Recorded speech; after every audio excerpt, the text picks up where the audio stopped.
The older footman, whose voice has the low, steady quality of a man who has performed the same task for many years, begins to explain the preparation of the rouge paste. He describes it in a way that feels less like instruction and more like a soothing recitation, telling his companion that the paste is mixed fresh every polishing day from a very fine powdered chalk known as blanc de moudon, combined with a small measure of distilled vinegar and a drop of oil of ox hoof to bind it. He names the proportions: 3 spoonfuls of chalk to 1 of liquid, stirred in a shallow earthenware dish until the mixture becomes a thick, smooth cream, the color of pale rust. His companion asks a question so quietly that you catch only the shape of it, a murmur about the consistency, and the older footman replies that the paste must cling to the fingertip without running, like cold butter just out of the cold cellar, and he uses that comparison twice, softly, as if tasting the words. The younger footman nods, and the candle flame wavers briefly when a breath passes too close, casting a quick flickering shadow along the plaster. The older footman then moves to the cloths, and he speaks of them with a kind of affectionate familiarity. He says that only the softest washed flannel is used, cut into squares the width of a man's hand, and that each square is folded twice into a small neat pad. He explains how the pad is dipped lightly into the rouge paste, just enough to darken the surface of the fabric, never so much that the paste squeezes out of the edges. The application, he continues in a voice that is becoming as rhythmic as the ticking of a distant clock, is done in long, even strokes that follow the shape of the silver. For a fork, the strokes run from the base of the tines down the length of the handle, 12 strokes for each fork, no more and no less, because 12 strokes have been found to remove the tarnish fully without wearing the soft metal. The younger footman repeats the number 12 very softly, and the older one says it again, not as a correction, but as a quiet echo, and the number settles into the air like a leaf onto still water. There follows a careful description of the tarnish itself, and the older footman explains how it appears first as a faint discoloration along the edges of the spoon bowls and between the prongs of the forks, a thin grey film that begins as a haze and slowly deepens to a darker, almost blue-black shadow if left unattended. He tells how the paste lifts this film in long, thin streaks that turn the flannel pad gradually from pale grey to a deep charcoal, and how the pad is turned to a clean side after each piece, so that the tarnish is never smeared back onto the bright metal. The younger footman listens, and you can see him storing the information away, his attention as calm and steady as the candle flame itself. You have stopped walking now, standing very still a few paces behind them, and the corridor around you feels safe and enclosed, a place where nothing urgent can ever happen. The older footman moves on to the different pieces of silver, and his voice takes on the cadence of a man reading aloud from an inventory.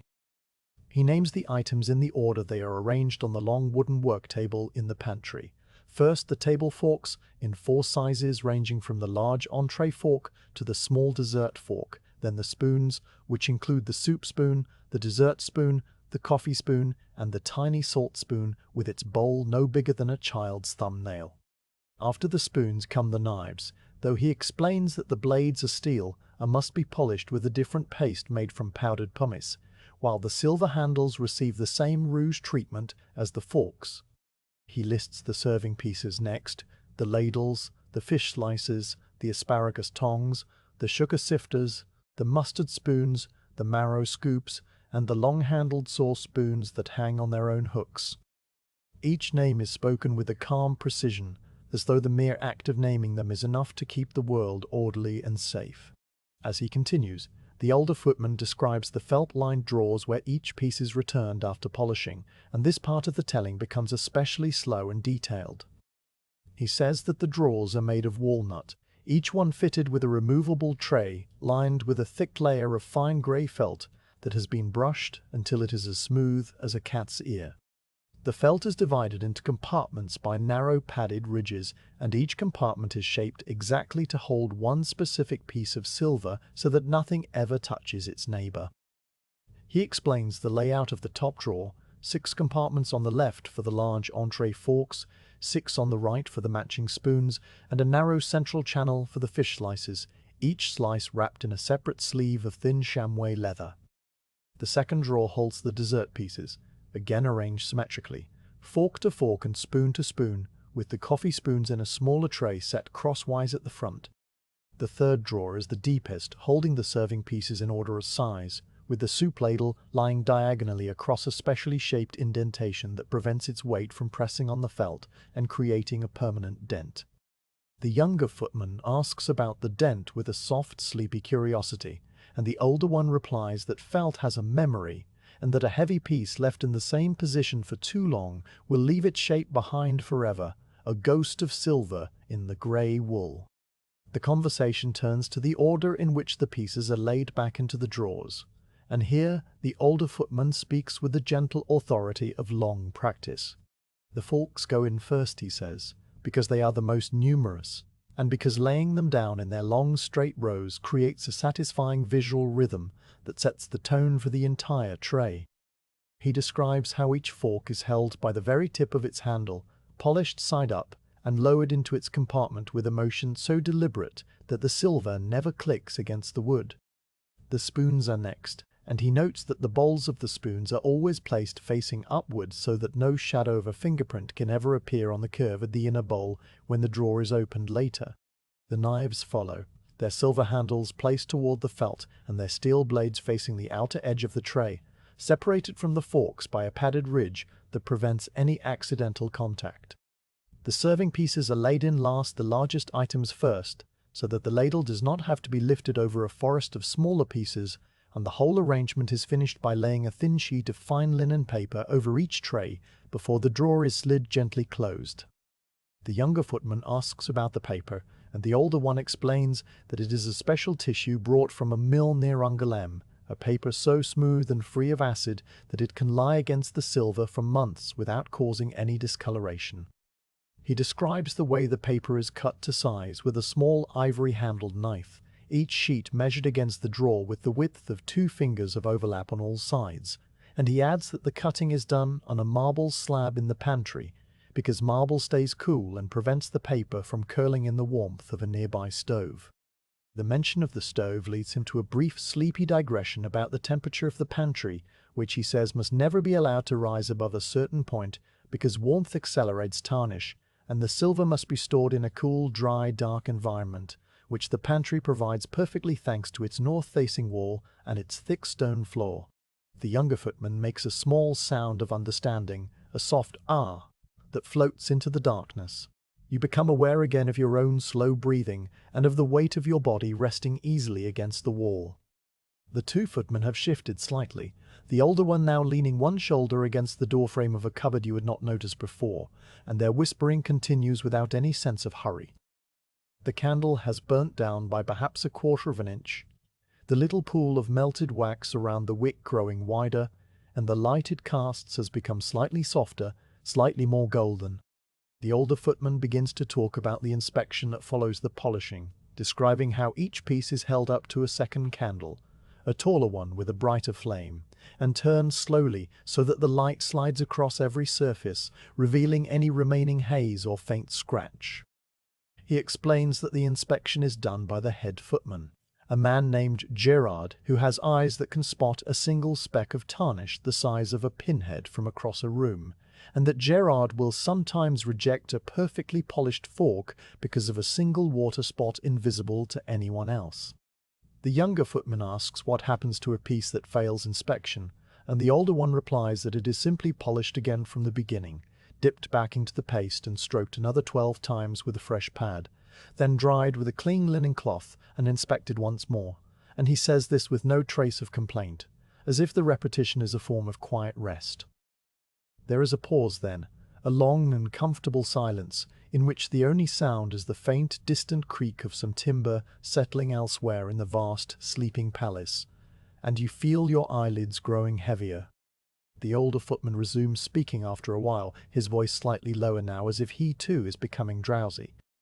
He tells the younger footman about the silver inventory book, a leather-bound ledger kept in the pantry cupboard, its pages divided into columns for each type of piece, with a number entered at the end of every polishing day to show how many of each item have been cleaned and returned to the drawers. He describes the ink used in the ledger, a dark iron gall ink that fades from black to brown over the years, and the way the pen makes a tiny scratching sound that blends with the sound of the flannel pads moving over silver. He mentions that the book has been in use since the palace was built, and that the oldest entries were written by men who have long since died. Their handwriting slightly different from the handwriting of today, but the numbers themselves unchanged, because the inventory never varies by more than a piece or two. The ledger, he says, is a record of perfect continuity, a line of numbers stretching back through decades of quiet polishing nights. The younger footman asks about the very first entry, and the older one admits that he has looked at it only once, on a night much like this one years ago, when he was the one asking the questions. He says the first number was written with a very fine nib that left a faintly spidery line, and that the total count of forks was the same as it is now, a fact that pleases him in a way he cannot quite explain. He adds that the silver itself is not the original set from the earliest days, but has been replaced piece by piece over the years as things were lost or damaged, yet the number has remained constant, as if the palace itself insists on a fixed quantity of shining metal within its walls. The idea hangs in the warm, still air, and you find it comforting, this suggestion that some things are never permitted to change. The conversation drifts further into a gentle accounting of the polishing schedule, and the older footman explains that the work is divided among 3 men over 3 nights. The first night is for the forks and the spoons, the second night for the knives and the serving pieces, and the third night for the knives and the serving pieces, and the third night for the candlesticks, the trays, the chafing dishes, and the larger ornamental pieces that stand on the sideboards. Tonight, you gather, is the second night, because the older footman mentions that the knives are already done and the serving pieces are waiting on the work table, each one wrapped in its own soft cloth, until the morning. He lists the serving pieces once more, a kind of sleepy benediction, and his voice slides over the words with a comfortable familiarity. The soup ladle with its deep bowl, the fish slice with its delicate pierced blade, the asparagus tongs with their flat gripping ends, the sugar stifter with its tiny perforations arranged in a star pattern, the mustard spoon with its elongated handle, the marrow scoop with its narrow channel, and the sauce spoons, each one stamped with a tiny crown on the back of the bowl. The repetition of the list, so similar to the earlier one and yet slightly rearranged, feels like a lullaby, and you let your eyes close for a moment while you listen. When you open them again, the candle flame has not moved, or it seems not to have moved, and the 2 footmen are still there in their alcove, their shadows large and soft on the wall behind them. The older footman is now talking about the way the felt in the drawers must be renewed every few years, and he describes the process of removing the old felt, which has become thin and dark with the faint dust of silver polish, and replacing it with a fresh layer that is glued down with a thin paste made from flour and water. He explains that the new felt has a particular scent, a clean animal smell like a warm coat, and that this scent fades over the first few months, replaced slowly by the cold mineral smell of the silver itself. He says the old felt is never thrown away, but is cut into small squares and used to line the tool drawers in the pantry, because nothing in the palace is wasted, and this detail seems to please the younger footman, who makes that soft "ah" sound again. The older footman then speaks about the different weights of the silver pieces, a topic that seems to have no end, and he describes how a soup spoon feels heavier than a dessert spoon, how the balance of a fork changes depending on the thickness of its tines, and how an experienced hand can tell a piece from the royal service, apart from one belonging to the household silver, simply by the way it sits in the palm. He mentions that the royal pieces are stamped with a small fleur-de-lis that is so tiny it is almost invisible unless you know where to look, and the younger footman leans closer to hear the exact location of the stamp, which is on the underside of the handle, right where the curve begins to widen into the bowl or the base of the tines. The older one shows him with a gesture, his thumb and forefinger miming the holding of a spoon, and the younger one copies the gesture exactly, as if the 2 of them are engaged in some slow, silent dance.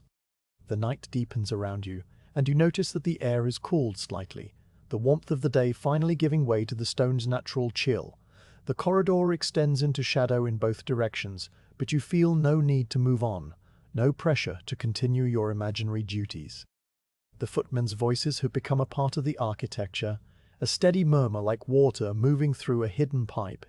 and you understand that you could stay here for hours and never run out of things to overhear. The older footman begins to describe the final step of the polishing routine, which is the wiping of the work table itself, a long table of scrubbed pine that must be wiped down with a damp cloth and then dried with a second cloth until no trace of rouge or water remains. He says the cloths used for this final wipe are the oldest and softest ones, thin from many washings, and that they are kept in a separate pile on the bottom shelf of the pantry cupboard. After the table is dry, the candle holders are refilled, the tin candle holder you are looking at included, and the room is checked for any stray polish or flannel threads before the door is locked and the key is hung on its nail. The locking of the door, he adds, is not to protect the silver from thieves because everyone in the palace is trusted, but simply to close the day's work with a definitive sound, a small click that signals the end of one task and the permission to rest. The younger footman yawns, a soft, stifled sound that he tries to hide behind his hand, and the older one pats him on the shoulder with a heavy, comforting hand.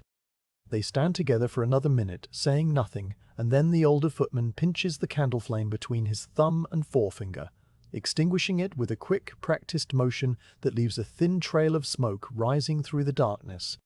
You hear their footsteps moving away, soft and unhurried, and then you hear nothing at all except the faraway settling of the great house around you. You remain where you are for a little longer, letting the silence fill your ears, and then, very slowly, you begin to walk again,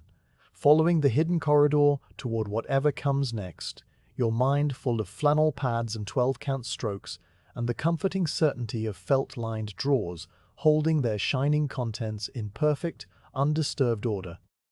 You turn the corner and pause, because a door that is usually shut tight has been left ajar, and from inside comes the soft, rhythmic sound of fabric being folded. The door belongs to a small linen closet tucked into the wall near the Queen's apartment, a room you have passed 100 times without ever seeing it open, and now a narrow wedge of candlelight spills across the corridor floor, warm and golden, full of drifting dust motes. 2 chambermaids are inside, their voices so low and steady that you have to stand very still to make out the words. They are folding newly aired sheets, and the conversation is entirely taken up with numbers and textures and the quiet, methodical work of keeping the royal bedchamber in perfect order. You lean your shoulder against the cool stone of the wall, and you let the murmuring wash over you. The first chambermaid, whose voice has the slight hoarseness of someone who has been speaking softly for a long time, is counting pillowcases. She says that the laundry cart returned 27 large pillowcases, 12 small ones, and 6 bolster covers, and she checks each item against a damp spotted paper list pinned to a wooden board. Her companion, who is folding a sheet with movements so practiced they look like a slow dance, replies that the count matches the number sent out, which was 39 linen pieces in total, all marked with the Queen's monogram, in white thread. They discuss the monogram for a moment, describing its shape as a looping double letter that requires 23 stitches on each side, and the second chambermaid adds that one of the large pillowcases came back with a loosened stitch near the hem, so she will set it aside for the needlewoman to repair in the morning. The first chambermaid makes a small sound of agreement, and the folded sheet is placed on a growing stack. The sheets themselves are the subject of a long and easy discussion that follows. The older of the 2 women, who seems to have worked in the linen rooms for many years, begins to explain the difference between summer and winter hemp. She says that summer sheets are woven from a lighter thread, a number 40 yarn that is combed twice to remove any coarseness, and that they weigh almost half as much as the winter sheets when you lift them in your arms. The winter sheets, by contrast, use a number 20 yarn that is spun more loosely and then beaten during washing to raise a fine, soft nap that holds the warmth. She describes the nap as feeling like the skin of a warm peach, and the younger chambermaid, who has never touched a peach in winter, listens without interrupting. The older woman continues, saying that the summer sheets are stored on the upper shelves where the air is warmer and drier, while the winter sheets are kept on the lower shelves, closer to the stone floor, because the slight coolness preserves the nap and keeps it from matting flat. The shelf arrangement is described in detail: 3 wide boards of polished oak, each one divided by a low rail, with the summer linens on the top board, the winter linens on the middle, and the pillowcases and bolster covers on the bottom arranged in stacks of 6.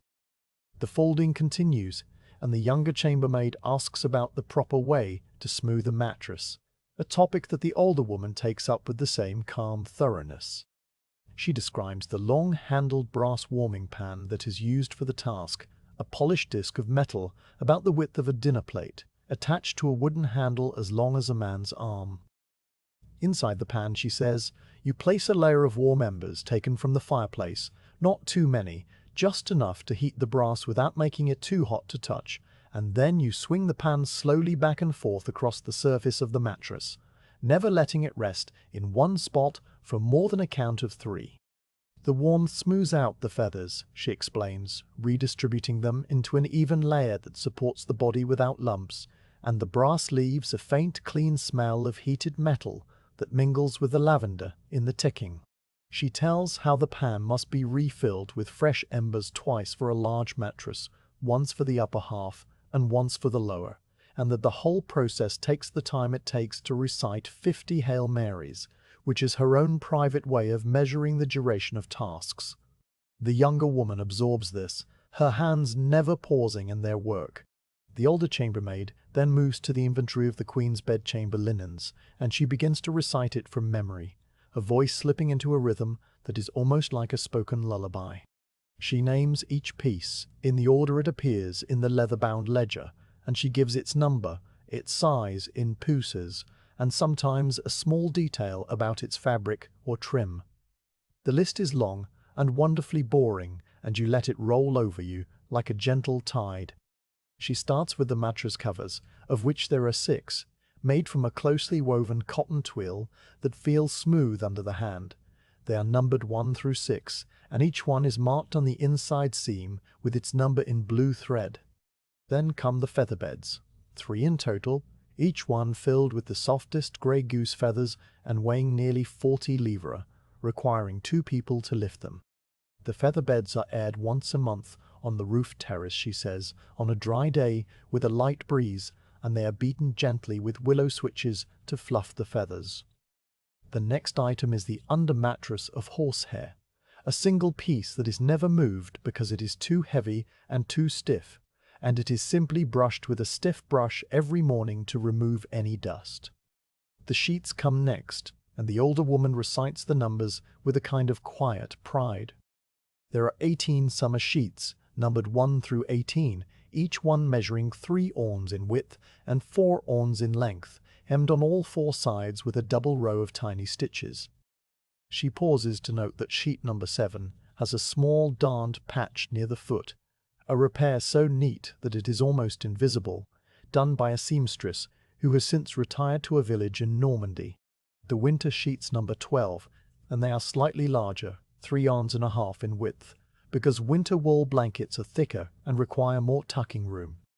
The winter sheets are numbered 19 through 30, and the older woman says that number 22 has a faint tea stain on the top edge that has resisted 3 separate washings, so it is always placed with the stain toward the headboard, where no one will see it. The younger chambermaid smiles at this small secret, and the inventory continues.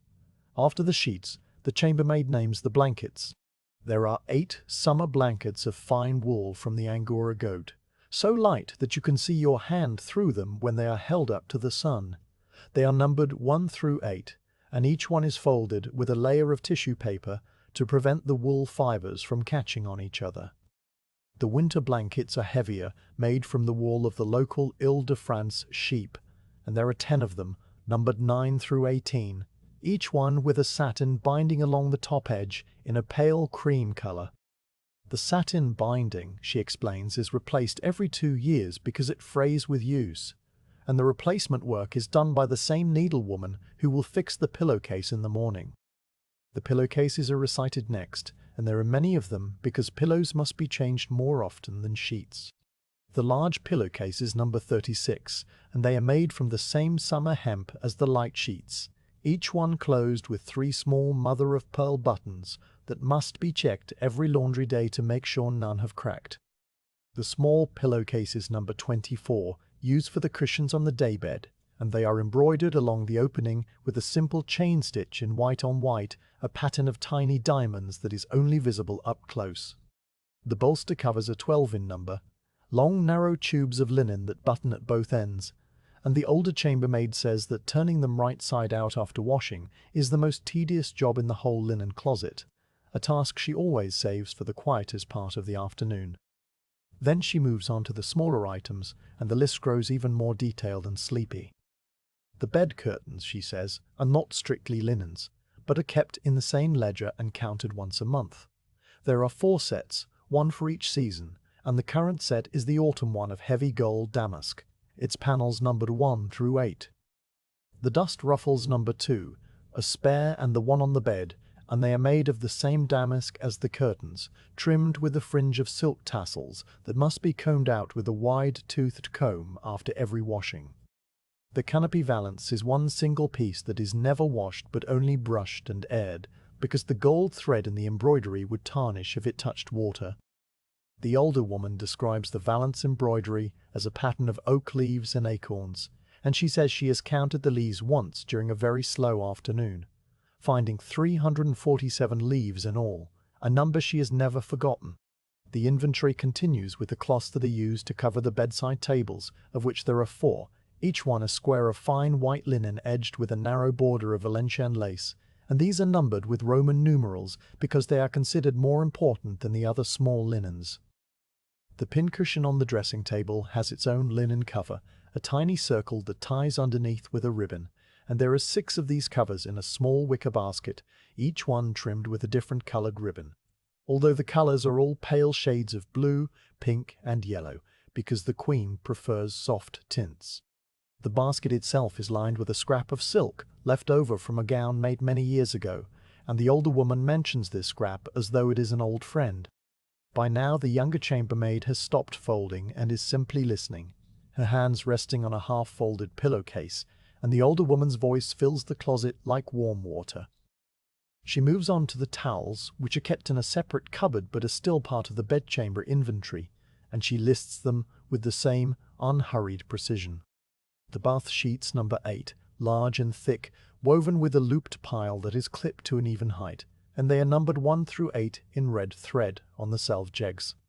The hand towels number 16, and the face cloths number 24, and the older woman explains that the face cloths are folded into small squares and stacked in a pyramid on a silver tray near the washstand, with the oldest cloths always placed at the bottom of the pyramid, so that wear is distributed evenly over time.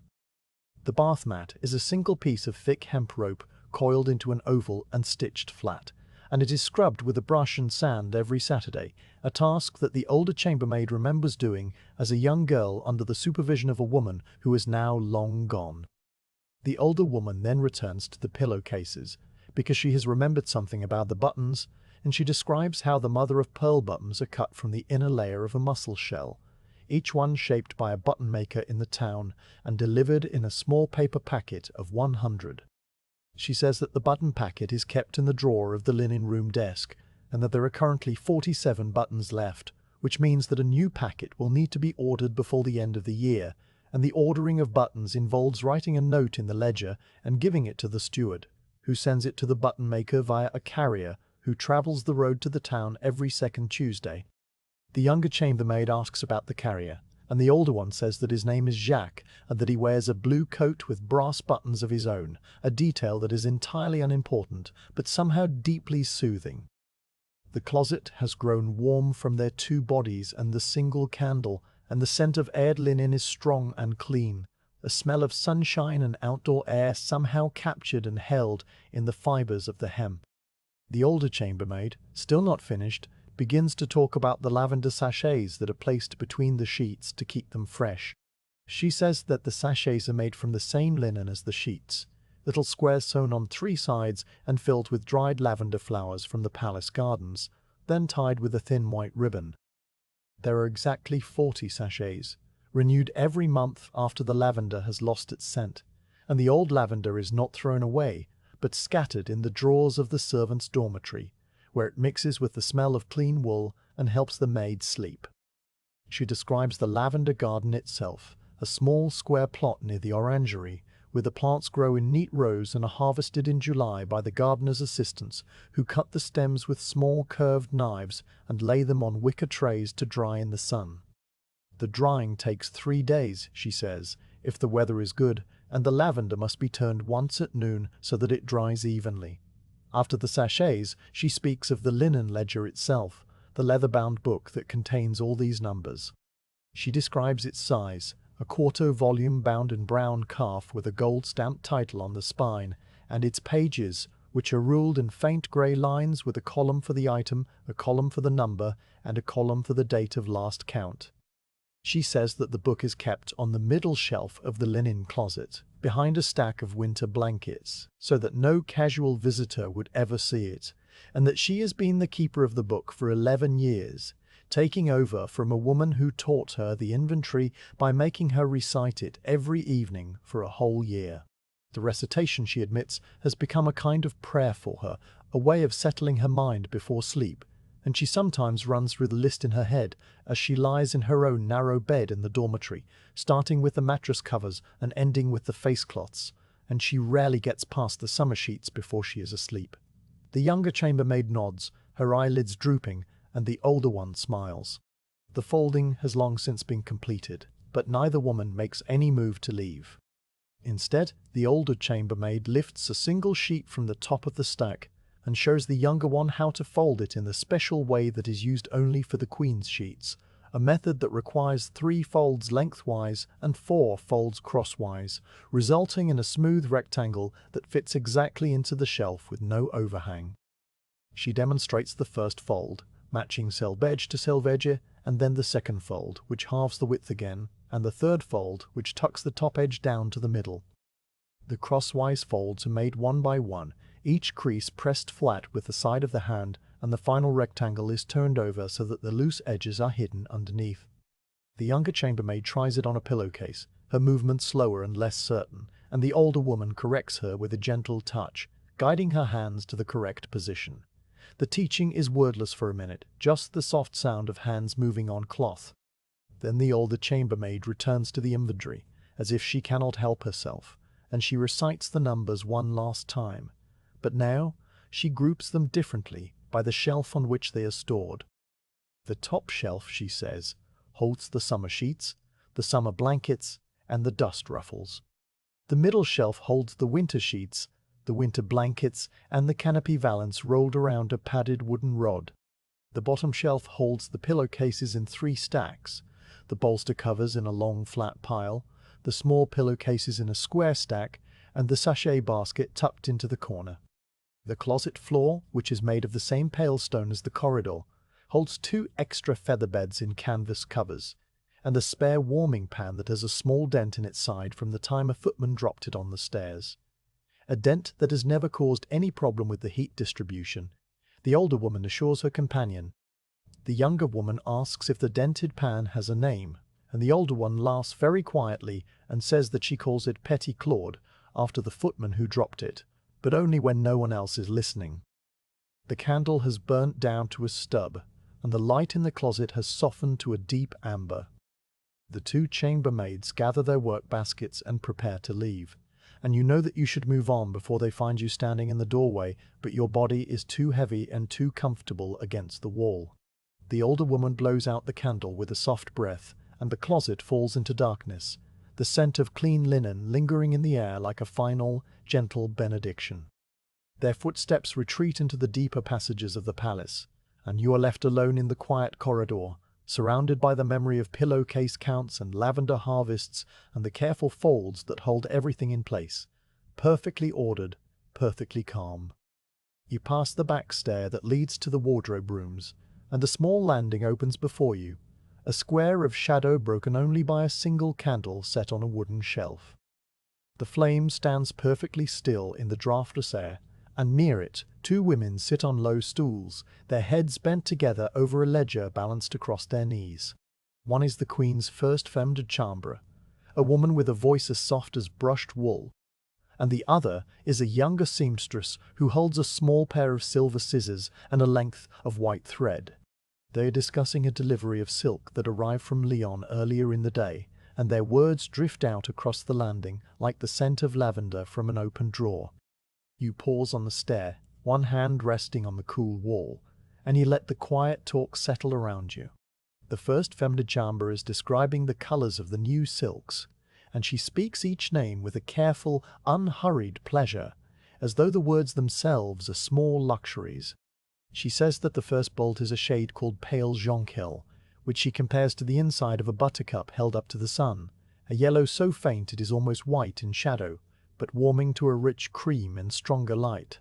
The second bolt is dead leaf brown, a color she says sounds sad but is in truth deeply elegant. The brown of a beech leaf that has fallen onto dry earth and lain there through a mild autumn, its edges still supple.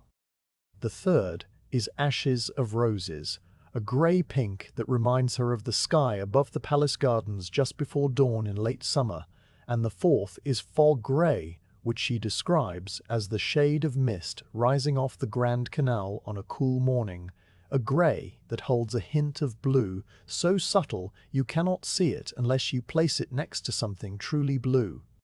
The younger seamstress listens and nods, repeating each name under her breath as if learning a lesson, and the femme de chambre tells her that the fog grey will be used for a riding habit, the ashes of roses for an afternoon gown, the dead leaf brown for a walking dress, and the pale jonquil for a grand court ensemble that will require 28 ounces of the silk alone before a single seam is cut.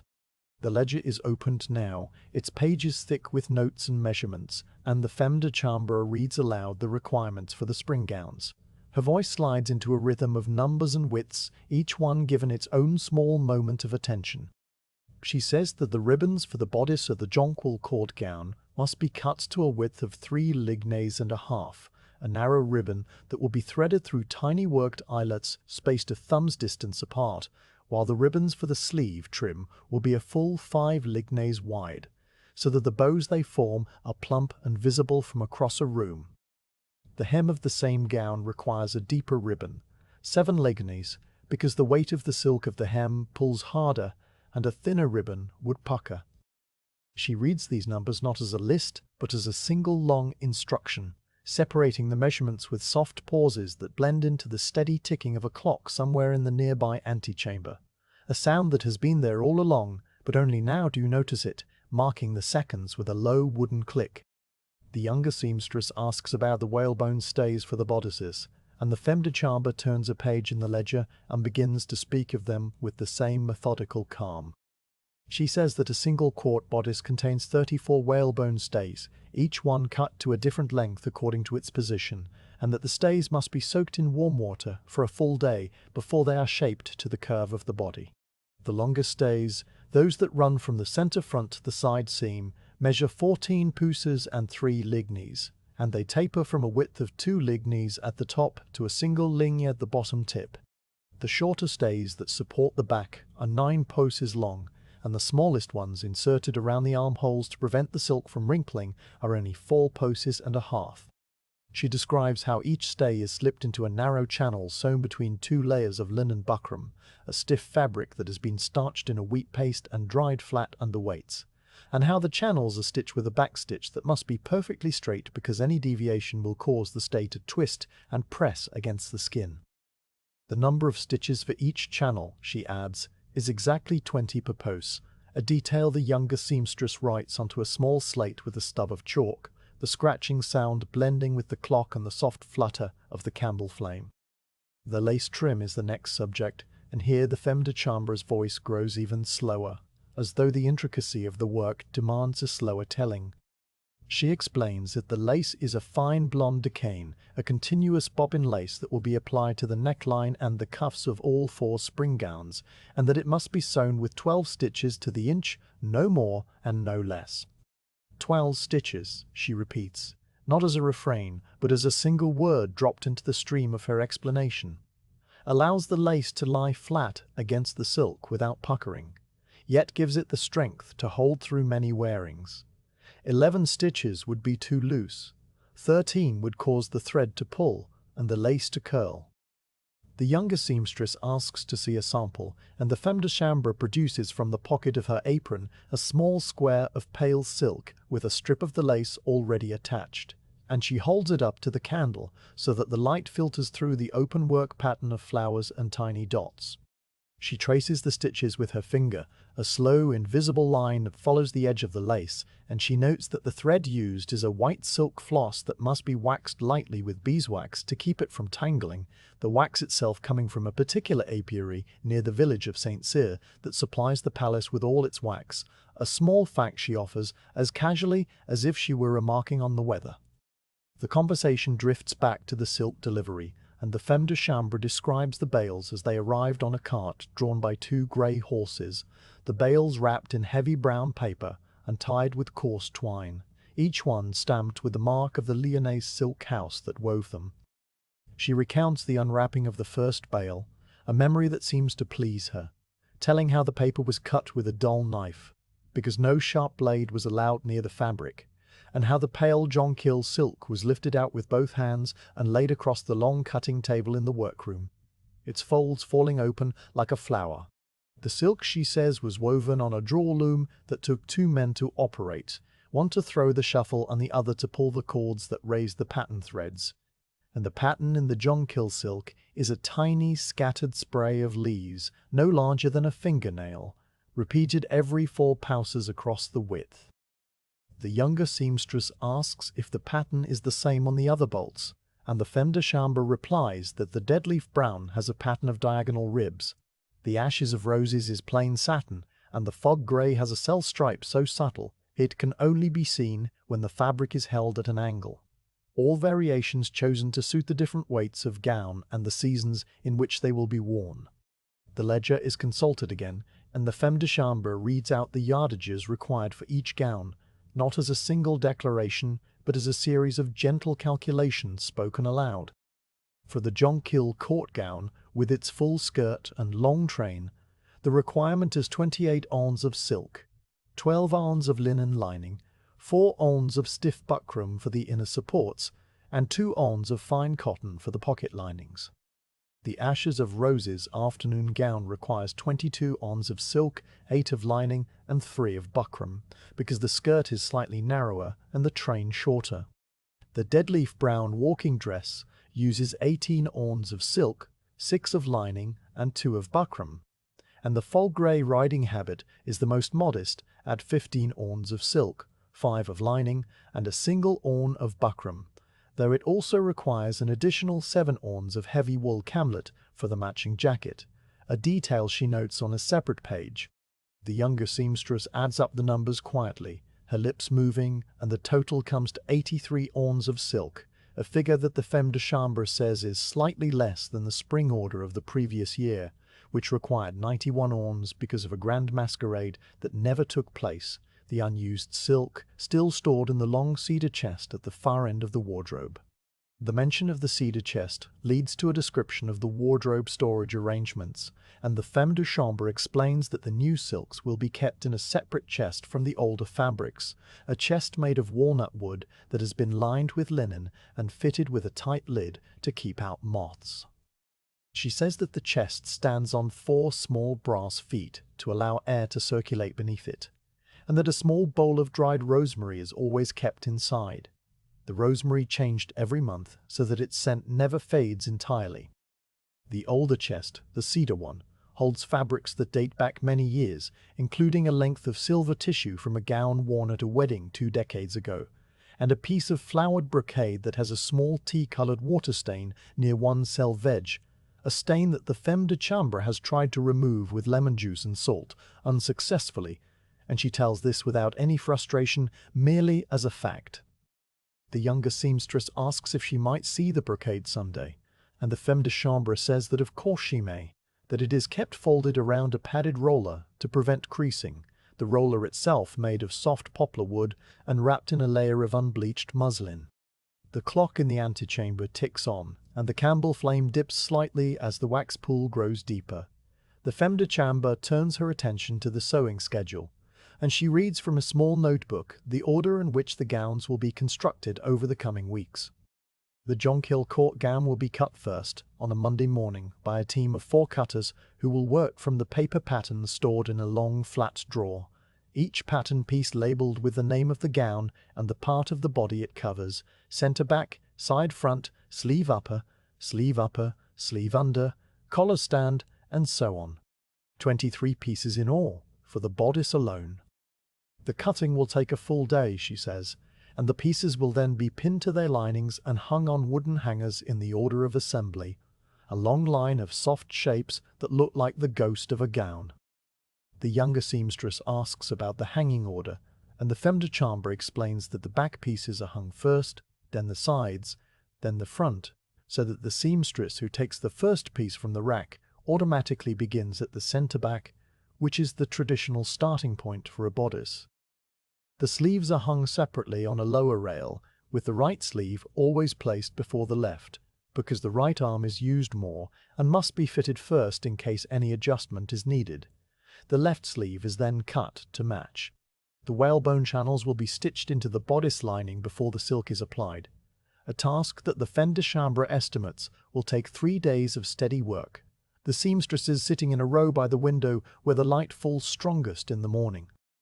She describes how the linen buckram is first dampened and then stretched on a wooden frame to dry perfectly flat, the frame itself, an old one with pegs that can be moved to fit different sizes. Once the buckram is dry, the channels are marked with a pencil made of chalk and wax, a faint white line that will brush away after the stitching is done, and each channel is sewn with a single long thread that is never knotted until the end, so that the tension remains even throughout, The thread is a twisted linen, size 60, and it passes through a needle so fine that the eye is barely visible, a needle that the younger seamstress already knows how to thread by feel, because her fingers have learned the tiny motion. The femme de chambre mentions that the palace needle case holds 200 of these fine needles at any one time, and that a new supply is ordered from a workshop in Paris every spring.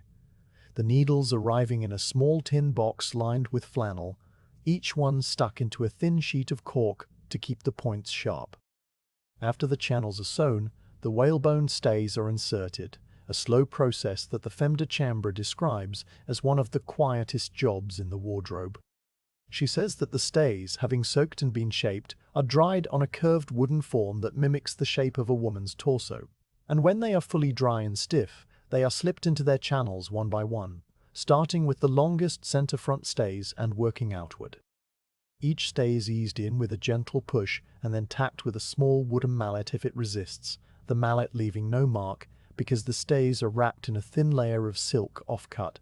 The sound of the mallet, a soft thump against the linen, is the only noise that breaks the silence of the fitting room, and the femme de chambre says she finds it a restful sound, like a distant heartbeat. The younger seamstress says nothing, but you can see her. Imagine the sound, her head tilted slightly. The fitting schedule follows, and the femme de chambre explains that each gown will be tried on a dress form first, a wooden mannequin that stands in the corner of the workroom wearing a shift of old muslin. The mannequin is adjusted with screws and pegs to match the queen's measurements, which are recorded on a small card tacked to the wall, the numbers written in a clear hand and never changed without a formal fitting. The measurements read bust 31 puces, waist 23 puces, shoulder to floor 58 puces, arm length 24 puces and a half, wrist circumference 6 puces, and neck circumference 12 puces. The femme de chambre recites these numbers as if they are a poem, and the younger seamstress mouths them along with her, learning them for the 100th time. The final fitting on the queen herself will take place in the afternoon, when the light is soft and the room is warm, and it will last no more than 20 minutes, because the queen is patient but restless, and the femme de chambre has learned to work quickly and quietly, making tiny adjustments with pins that she holds between her lips and then places into the fabric with a single smooth motion, never pricking the skin. The conversation turns at last to the trims and accessories that will complete each gown, and the femme de chambre lists them not as an afterthought, but as a necessary conclusion to the labor. The jonquil court gown will be trimmed with knots of jonquil ribbon sewn at regular intervals along the skirt front, each knot consisting of 3 loops and 2 tails, the loops exactly the width of 2 fingers and the tails hanging 4 pouces long. The Ashes of Roses gown will have a ruched band of the same silk around the neckline, a strip of fabric gathered with 2 rows of running stitches and then pressed flat so that the gathers form small, even folds, the number of folds being 72 in total, a number the femme de chambre knows because she counted them on the similar gown made 2 years ago. The dead leaf brown walking dress will have a deep flounce of matching silk around the hem, the flounce cut on the bias so that it ripples slightly when the wearer moves, and the fog grey riding habit will be finished with a row of grey silk buttons down the front of the jacket, each button covered by hand with a small circle of the same fabric, and sewn on with a thread shank that raises it slightly from the surface. The younger seamstress asks about the buttons, and the femme de chambre tells her that there will be 17 buttons on the riding habit jacket, each one the diameter of a small coin, and that the button forms are made of polished horn that has been boiled and shaped in a mold. The covering process she describes in detail. A circle of silk is cut with a circular punch that leaves a perfectly smooth edge, then gathered around the horn form with a running stitch, pulled tight and closed on the back with a few tiny stitches that form a star. The shank is made from the thread itself, looped several times and then wrapped with a blanket stitch to make it strong, and the whole button takes about a quarter of an hour to complete, so that the full set of 17 buttons represents over 4 hours of steady work, a fact that the younger seamstress receives with a calm, respectful nod. The clock in the antechamber strikes the half hour, a single soft chime that lingers in the air, and the 2 women begin to gather their things. The ledger is closed, the slate is wiped clean, the silver scissors are slipped into their sheath. The femme de chambre stands and brushes a stray thread from her apron, and the younger seamstress dips a small curtsy before turning toward the inner door that leads to the workroom. Their voices fade into the rustle of fabric and the soft closing of doors, and you are left alone on the landing with the candle and the clock, the names of colors and the measurements still floating in the warm, still air. You stand there for a moment longer, letting the quiet settle over you like a length of pale jonquil silk being laid across a table, and then you continue up the stair, your steps as soft as the 12 stitches in the hidden seam. You step into the great gallery of mirrors, and the darkness opens around you like a vast, quiet sea. The single candle you carry pushes a small orange sphere into the emptiness, and its light is caught and thrown back from every direction by the tall mirror panels that line the walls, so that you seem to walk through a crowd of soft flames, all moving with you, all perfectly silent. The parquet floor stretches ahead in a long diamond pattern of light and dark wood, and your soft shoes make only the faintest whisper as you cross it, a sound that the mirrors echo slightly before swallowing it whole. The room is empty of its daytime crowds, empty of music and heels and the rustle of silk, and in that emptiness the architecture itself breathes a slow, mineral breath. Near the far end of the gallery, 2 figures kneel on the floor before the lowest panel of mirror, their shapes outlined by a single oil lamp placed on a folded cloth. They are glaziers, and their voices come to you across the polished floor as a low, continuous murmur, like water running over smooth stones. You walk toward them with no need to hurry, letting your candle join its glow to theirs, and as you draw closer, the murmuring resolves into words. The older glazier is explaining the mixture used to clean the mirror plates, and he speaks with the calm, repetitive cadence of a man who has explained the same thing many times before. He says that the cleaning liquid is made from distilled water that has been boiled and collected, drop by drop, in a copper vessel, a water so pure it leaves no spots, combined with the finest chalk dust ground from a soft white stone that comes from the quarries near Moudon. The chalk is crushed in a mortar until it feels like silt powder between the fingers, and then it is sieved through a square of fine lawn, the mesh so tight that only particles smaller than a grain of flour can pass through. 1 part chalk to 3 parts water, he tells his younger companion, stirred with a glass rod until the mixture becomes a thin, milky suspension that must be used fresh every evening, because by morning the chalk will have settled to a hard layer at the bottom of the jar, and the water will have lost its gentle abrasive quality. The younger glazier, whose knees are protected by pads of folded felt, asks about the jar itself, and the older one replies that it is a simple stoneware pot with a cork stopper, kept in a cupboard near the door to the garden, and that the pot is rinsed with vinegar once a week to remove any build-up of old chalk that might scratch the mirrors. The older glazier lifts a small square of chamois leather from the cloth beside the lamp, and holds it up so that the light shines through its pale, translucent surface. He describes the leather as the skin of a young goat tanned with fish oil and worked by hand until it is as soft and pliable as a piece of thick felt. And he says that each chamois is cut into squares measuring exactly 6 pouces on each side, a size that fits neatly into the palm and allows the cleaner to control the pressure with precision. The squares are washed after every use in warm water without soap and left to dry on a wooden rack, shaped like a ladder, where they stiffen slightly until they are rubbed between the hands to restore their softness.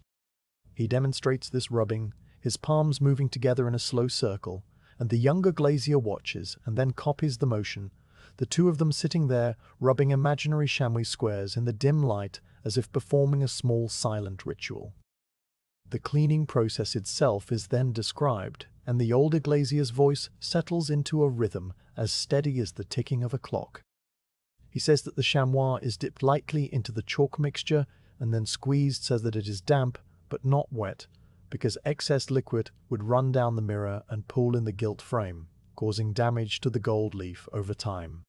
The damp chamois is applied to the glass in a pattern of overlapping circles, each circle no larger than a dessert plate, starting at the top left corner and moving steadily downward and rightward until the entire panel is covered with a fine, even film of chalky water.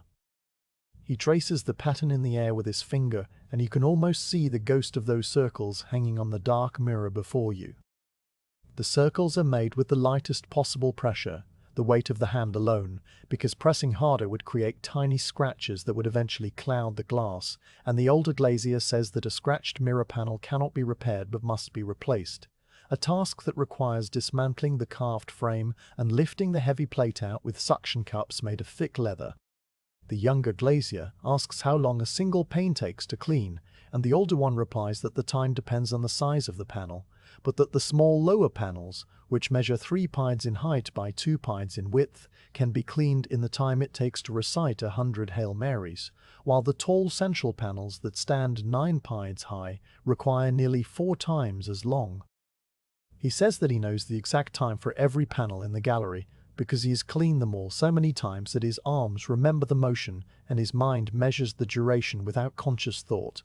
The gallery contains 357 mirror panels in total, arranged on 17 arches that face 17 windows, and the older glazier tells his companion that a full cleaning of all the panels takes a team of 4 glaziers, 3 full nights of work, from just after sunset until just before dawn, with each man responsible for a section of the wall.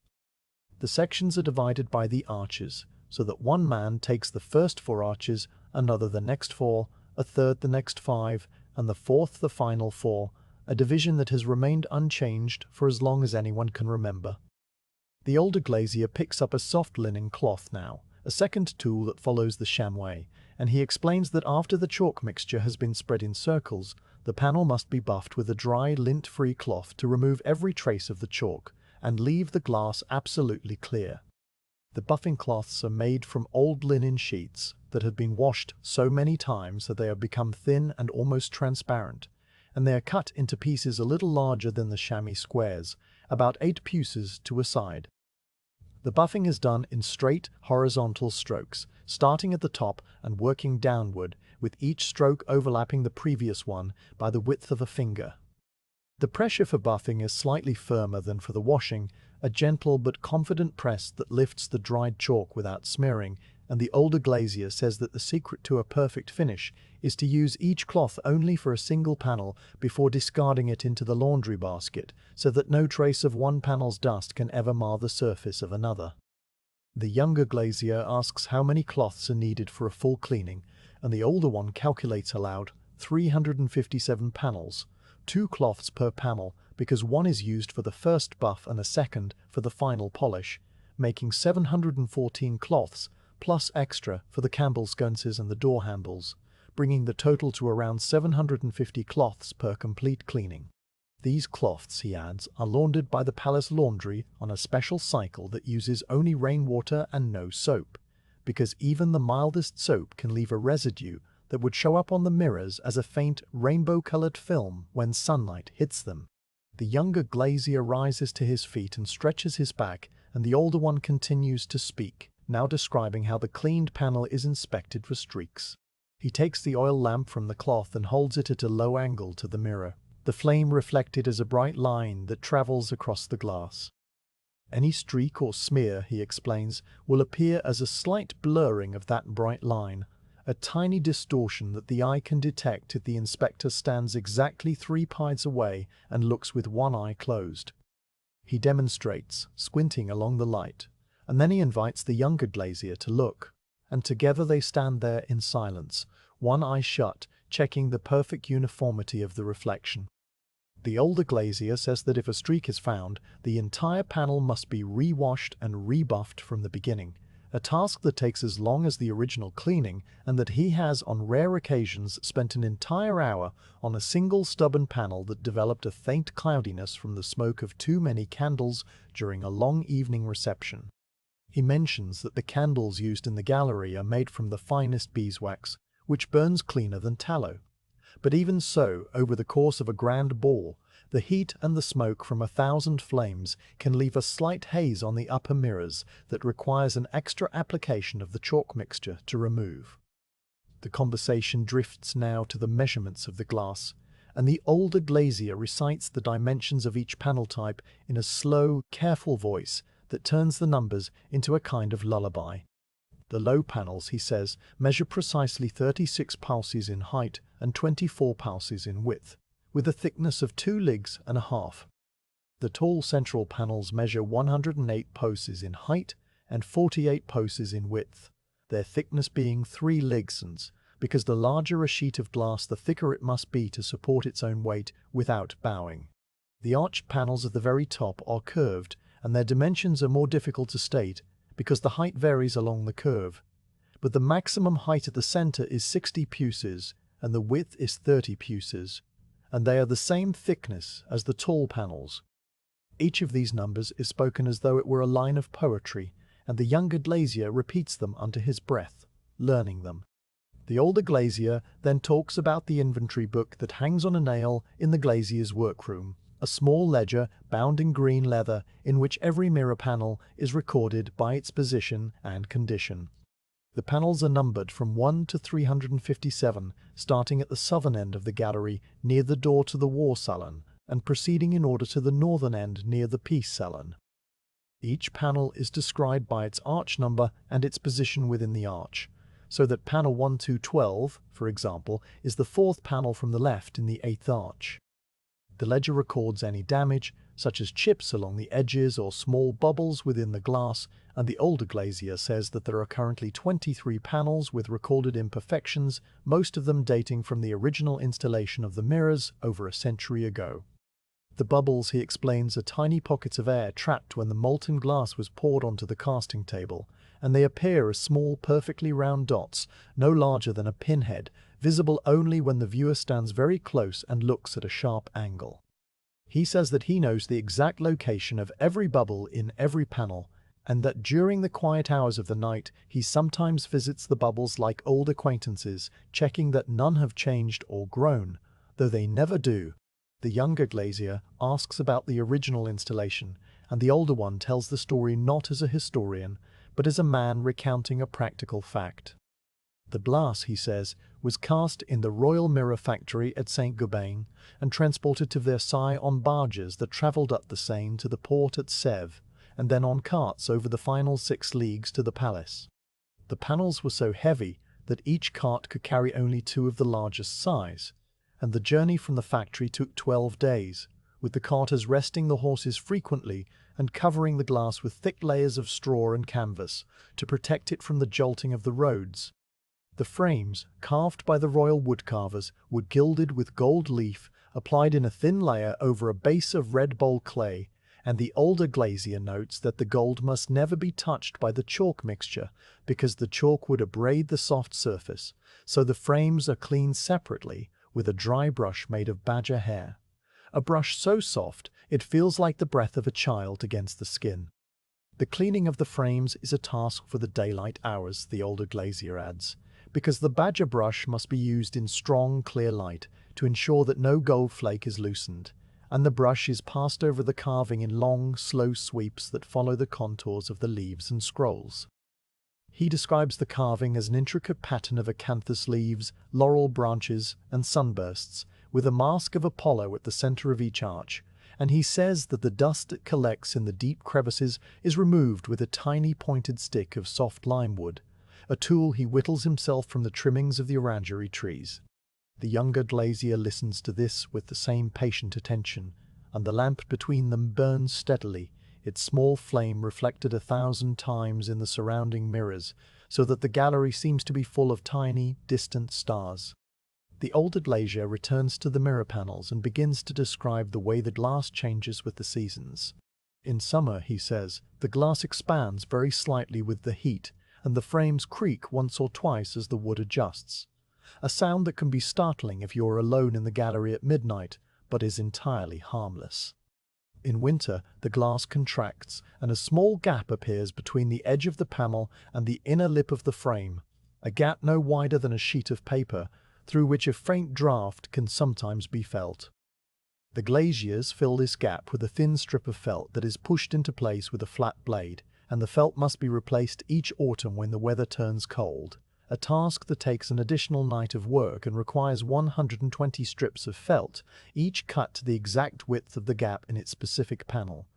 The felt itself is the same grey wool used in the silver drawers, and the older glazier mentions this as if it is a happy coincidence, the same material serving two entirely different purposes in the palace. The night has grown very deep by now, and your candle has burnt down a little further, the wax pooling at the edge of the holder. The two glaziers begin to pack their tools away, and the older one gives a final piece of advice, spoken softly as he folds the chamois squares into a neat stack.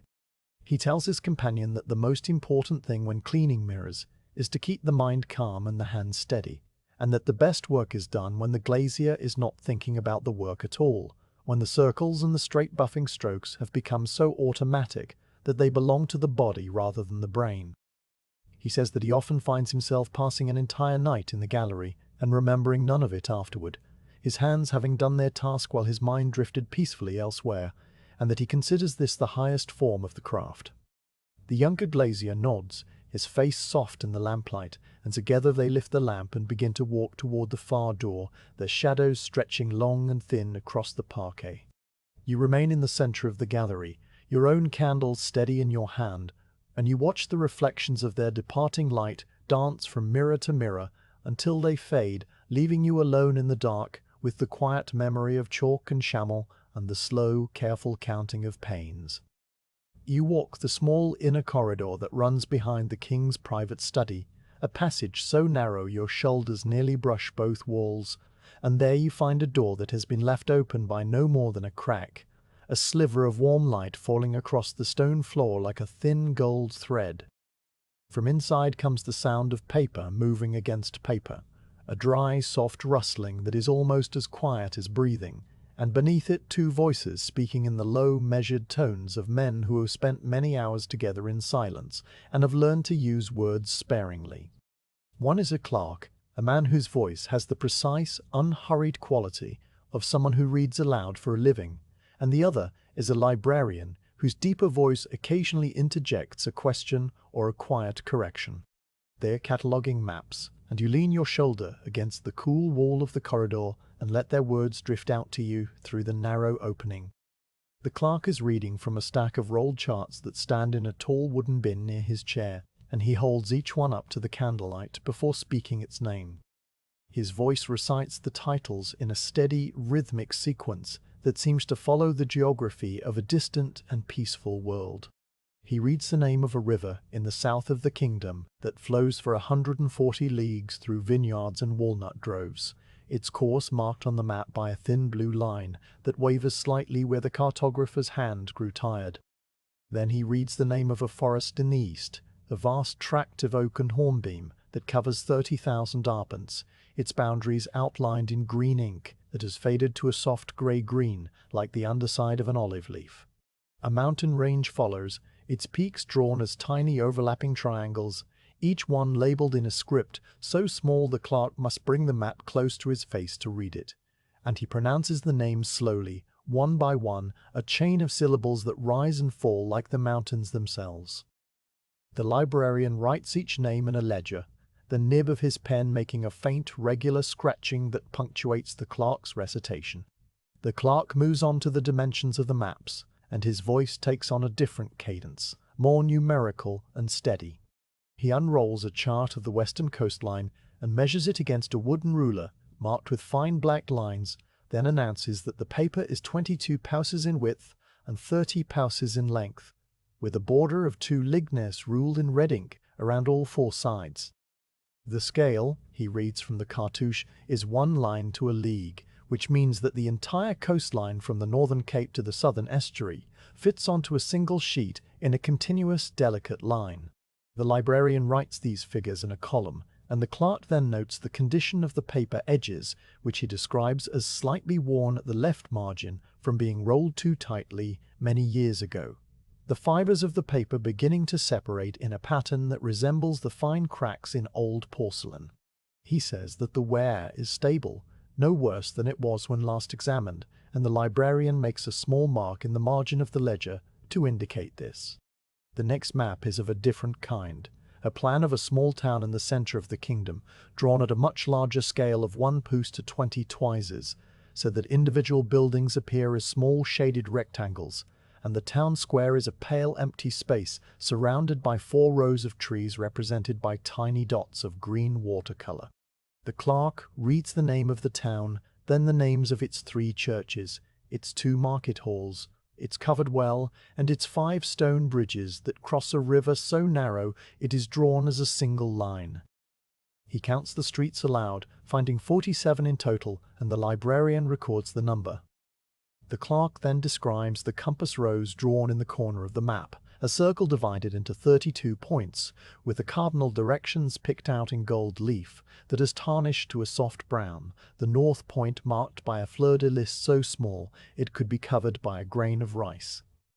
The gold, he adds, is still intact, none of it flaking, and the librarian notes this with a satisfied murmur. A rolled chart of the royal forests comes next, and the clerk unrolls it with particular care because the paper is old and has been mended in 3 places, with strips of thin tissue applied to the back. He reads the names of the forest parcels one after another,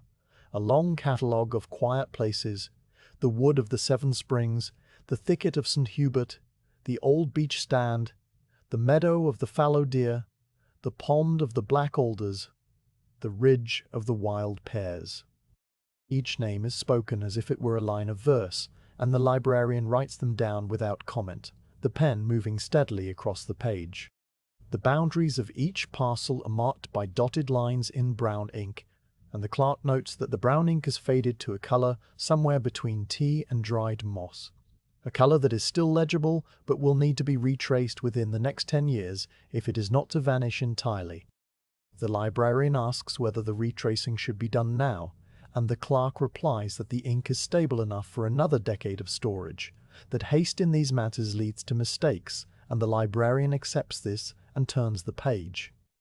The clerk then picks up a map that is different from the others, a long scroll that has been stored in a cylindrical case of tin painted black, the case itself lined with a sleeve of cream-coloured silk that has yellowed with age. He unscrews the cap of the case and slides the map out onto the table, and you hear the soft whisper of the paper unfurling. This map, he explains to the librarian, is a survey of a canal that was never built, a project from the previous century that would have connected 2 rivers across a distance of 30 leagues, but was abandoned for reasons the map does not explain. The proposed route is drawn in a dashed red line that runs across fields and through villages, crossing under roads by means of small bridges that are shown in elevation at the side of the map, each bridge drawn with its arch and its stone parapet, in careful detail. The clerk names the villages along the route: Saint Maurice, Pont Saint-Maury, Les Grands Moulins, La Croix Blanche, Vieux Chêne, and so on, 18 villages in all, each one marked by a tiny cluster of buildings around a church steeple. The librarian asks if the canal was ever begun, and the clerk says that the first half-league was dug near the town of Saint Maurice, and then filled in again after a wet summer caused the trench to collapse. the earth still showing a slight depression that can be seen from the road on a clear day, a ghost of an intention. The librarian writes this note in the ledger, a small summary in his neat script, and the clerk slides the map back into its case and sets it aside. The conversation pauses for a moment while the librarian refills his pen from a stoneware inkwell, and then the clerk takes up a new bundle of charts tied with a length of silk ribbon in a color that he identifies as faded crimson, the knot stiff with age. He unties it carefully, working the loop loose with his fingernails, and the ribbon falls away to reveal 5 maps of the same region drawn at different dates over a span of 80 years. The clerk arranges them in chronological order, noting the changes from one to the next. A new mill appears on the river, a section of forest is cleared and becomes arable land, a road is straightened, a hamlet grows from 3 houses to 12. He reads the dates from the cartouches 1703, 1721, 1748, 1762, and the current year's copy that was completed only last autumn, and he observes that the ink on the newest map is still a deep, glossy black, while the oldest is a soft brown, the paper the color of a hazelnut shell. The librarian records the sequence of dates and adds a cross-reference to a previous ledger entry that lists the cartographers' names, men from the Royal Geographical Office whose handwriting the clerk claims to recognize, a particular loop on the letter G that identifies one man, a sharp angle on the number 7 that identifies another. These small signatures of the hand seem to please the clerk, and he mentions them as though they are old friends. The inventory moves to the condition of the paper itself, and the clerk describes the different textures with a gentle, appreciative vocabulary. Some maps are printed on a heavy laid paper with visible chain lines, the pattern of the wire mold still impressed into the surface after all these years, and he says that this paper makes a soft drumming sound when tapped with a fingernail. Others are on a smoother wove paper that has no visible texture. Its surface is even as polished ivory, and these maps were made by a different mill, using a newer technique. The clerk identifies the mills by their watermarks, holding each sheet up to the candle so that the light shines through the paper and reveals the design hidden within. A bunch of grapes for one mill, a crowned eagle for another, a simple fleur-de-lis for a third. The librarian writes down the watermarks in a dedicated column, and the 2 men spend a long, quiet minute discussing whether a particular watermark is a swan or a goose, deciding in the end that it is a swan because the neck is too long and curved for a goose, a distinction that seems to matter to them both. The silk ribbons that tie the bundles are the next subject, and the clerk notes that each bundle is secured with a ribbon of a different color according to a system devised long ago: red ribbons for maps of the northern provinces, blue for the southern, green for the forests and hunting grounds, yellow for the roads and postal routes, and white for the royal domains. He says that the ribbons are replaced every few years as the silk frays, and that a box of spare ribbons is kept in the bottom drawer of the map cabinet, each color wound onto its own small wooden spool. The librarian checks the spools against the ledger and finds that the blue spool is nearly empty and will need to be replenished, a note he writes in the margin with a small asterisk. The clerk observes that the blue ribbons wear out faster than the others because the southern province maps are consulted most often, a fact the librarian already knows but receives with the same quiet patience. The clerk now reaches for a larger chart, a map of the entire kingdom that measures 40 passes by 56 passes and must be unrolled across the whole surface of the table. He describes the map's border, which is decorated with allegorical figures representing the 4 seasons, drawn in a delicate pen and wash technique that shades their robes with tiny parallel lines. Spring holds a basket of flowers, summer a sheaf of wheat, autumn a bunch of grapes, and winter an axe for cutting firewood, and the clerk notes that the artist who drew these figures signed his name in a hidden corner beneath winter's foot, a signature so tiny it can only be read with a magnifying lens. The librarian fetches a lens from the drawer of the desk, a small circle of polished glass set in a brass frame, and together they examine the signature, agreeing that the name appears to be Moreau or possibly Marin, the ink having spread slightly over the years. The clerk decides that it is Moreau, and the librarian writes Moreau with a question mark, the uncertainty recorded but not troubling.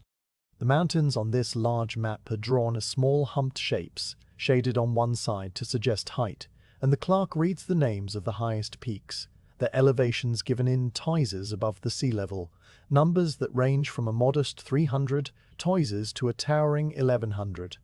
He traces the course of the great river that flows from the mountains to the sea, naming its tributaries in order from source to mouth: the stream of the White Stones, the river of the Three Mills, the torrent of Saint Antoine, the broad water of the plain, and so on through 32 named branches, each one a thin blue line that joins the main channel at a precisely drawn angle. The librarian follows along on a smaller index map, checking each name against a list he holds in his other hand, and he finds every name in its correct place, a completeness that seems to satisfy them both. The final bundle of the evening is a set of coastal charts showing the harbours and the approaches, and the clerk reads the soundings marked in fathoms along the channels, numbers that descend from the shore in gentle gradients: 3 fathoms, 5, 7, 10, 15, 20, the deeper water marked in a paler blue, while the shallows are hatched with fine diagonal lines. The sandbanks are outlined in dotted lines and labelled with their names, many of which are simple descriptions: the long bank, the hard sand, the gull shoal, the black rock. The clerk reads the names of the lighthouses marked on the headlands, noting that one has been rebuilt in stone since the earlier chart was drawn, and he adds a small note to the new chart to indicate this. The librarian writes a corresponding entry in the ledger, the pen moving in its regular rhythm, the sound blending with the distant ticking of the clock and the soft breathing of the 2 men. The night has grown later without your noticing, and the candle in the corridor has burnt down so that its flame is now a small, steady bead of light. Inside the study, the clerk and the librarian begin to put away the maps, rolling each one with careful, practiced motions and returning it to its place in the bin, the ribbons retied with loose, easy knots. They speak less now, offering only occasional comments about the order of storage. The coastal charts go in the left bin, the forest maps in the right, the town plans on the middle shelf, and the large kingdom map in its own flat drawer lined with sheets of blank paper. The drawer, the clerk mentions, was built especially for that map by a cabinet maker who has since retired to a village in Burgundy, and the dovetail joints are so tight that no dust can enter. The librarian slides the drawer closed, and the 2 men extinguish the candles one by one, the light shrinking until only a faint glow remains, and then that too disappears. You straighten from your lean against the wall, your body heavy with the weight of all those names and numbers, and you continue along the narrow corridor, the geography of the kingdom still floating through your mind like a river moving slowly toward a distant, peaceful sea. The door to the Dauphin's anteroom stands open by the width of your hand, and through that narrow gap a single steady light pushes out into the corridor, a warm, honey-coloured glow that falls across the floorboards in a long, thin rectangle. The hour is deep, somewhere past 1 in the morning, and the palace around you has settled into its deepest quiet, the kind of silence that feels heavy and soft, like a thick blanket laid over everything. From inside the room come 2 voices, one older and gravelly with sleep, the other younger and precise, speaking in the hushed, deliberate tones of people who do not wish to wake a child. You pause by the door, your shoulder brushing the frame, and you listen. The voices belong to the Dauphin's valet and an apothecary's assistant, and they are discussing the preparation of a chamomile poultice, a task that seems to require an extraordinary number of small, careful steps, each one described in full. The valet speaks first, and his voice has the rough, comfortable quality of a man who has spent many nights in this same chair, listening to the same soft breathing from the inner chamber. He asks the apothecary's assistant to recite the ingredients once more, not because he has forgotten them, but because the recitation itself is calming, a way of filling the long night hours. The assistant, whose voice is younger and carries the faint trace of the South in its vowels, begins to list the components of the poultice from memory. Dried chamomile flower heads, he says, gathered in late July when the petals are fully open and the yellow centers are just beginning to darken, then spread on wicker trays in a cool, airy room until they are crisp to the touch, but still retain their scent. The flowers are stripped from their stems by hand, a task that occupies the apothecary's apprentices for 3 full afternoons each summer, and then they are stored in a glass jar with a cork stopper. The jar kept in a cupboard away from direct sunlight so that the oils in the petals do not fade. The assistant describes the color of the dried flowers as a pale, dusty yellow, like the color of old cream, and the scent as sweet and faintly apple, a smell that always reminds him of the hayloft of his uncle's barn in the hills above Grass. The second ingredient, he continues, is a measure of clean white wax, the kind that comes from the apiary near St. Cyr, the same apiary that supplies the palace candles. The wax is delivered in flat, round cakes the diameter of a soup plate and the thickness of a finger, each cake wrapped in a square of muslin. Before it can be used, the wax must be warmed gently in a small copper pan suspended over a basin of hot water, never over a direct flame, because direct heat would cause the wax to brown and take on a smoky odor that would overpower the chamomile.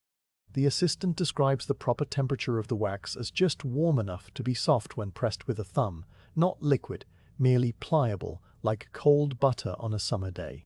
The valet nods, and the assistant repeats the detail about the temperature, not as an exact repetition, but as a gentle circling back, a confirmation that the wax must be soft and pliable, never runny, never hot.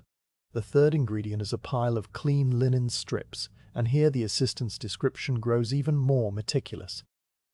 The strips are cut from old sheets that have been washed so many times they are as soft as a worn handkerchief, and they are cut to 3 different widths, each width for a different part of the body, because a poultice for the chest must be larger than a poultice for the throat.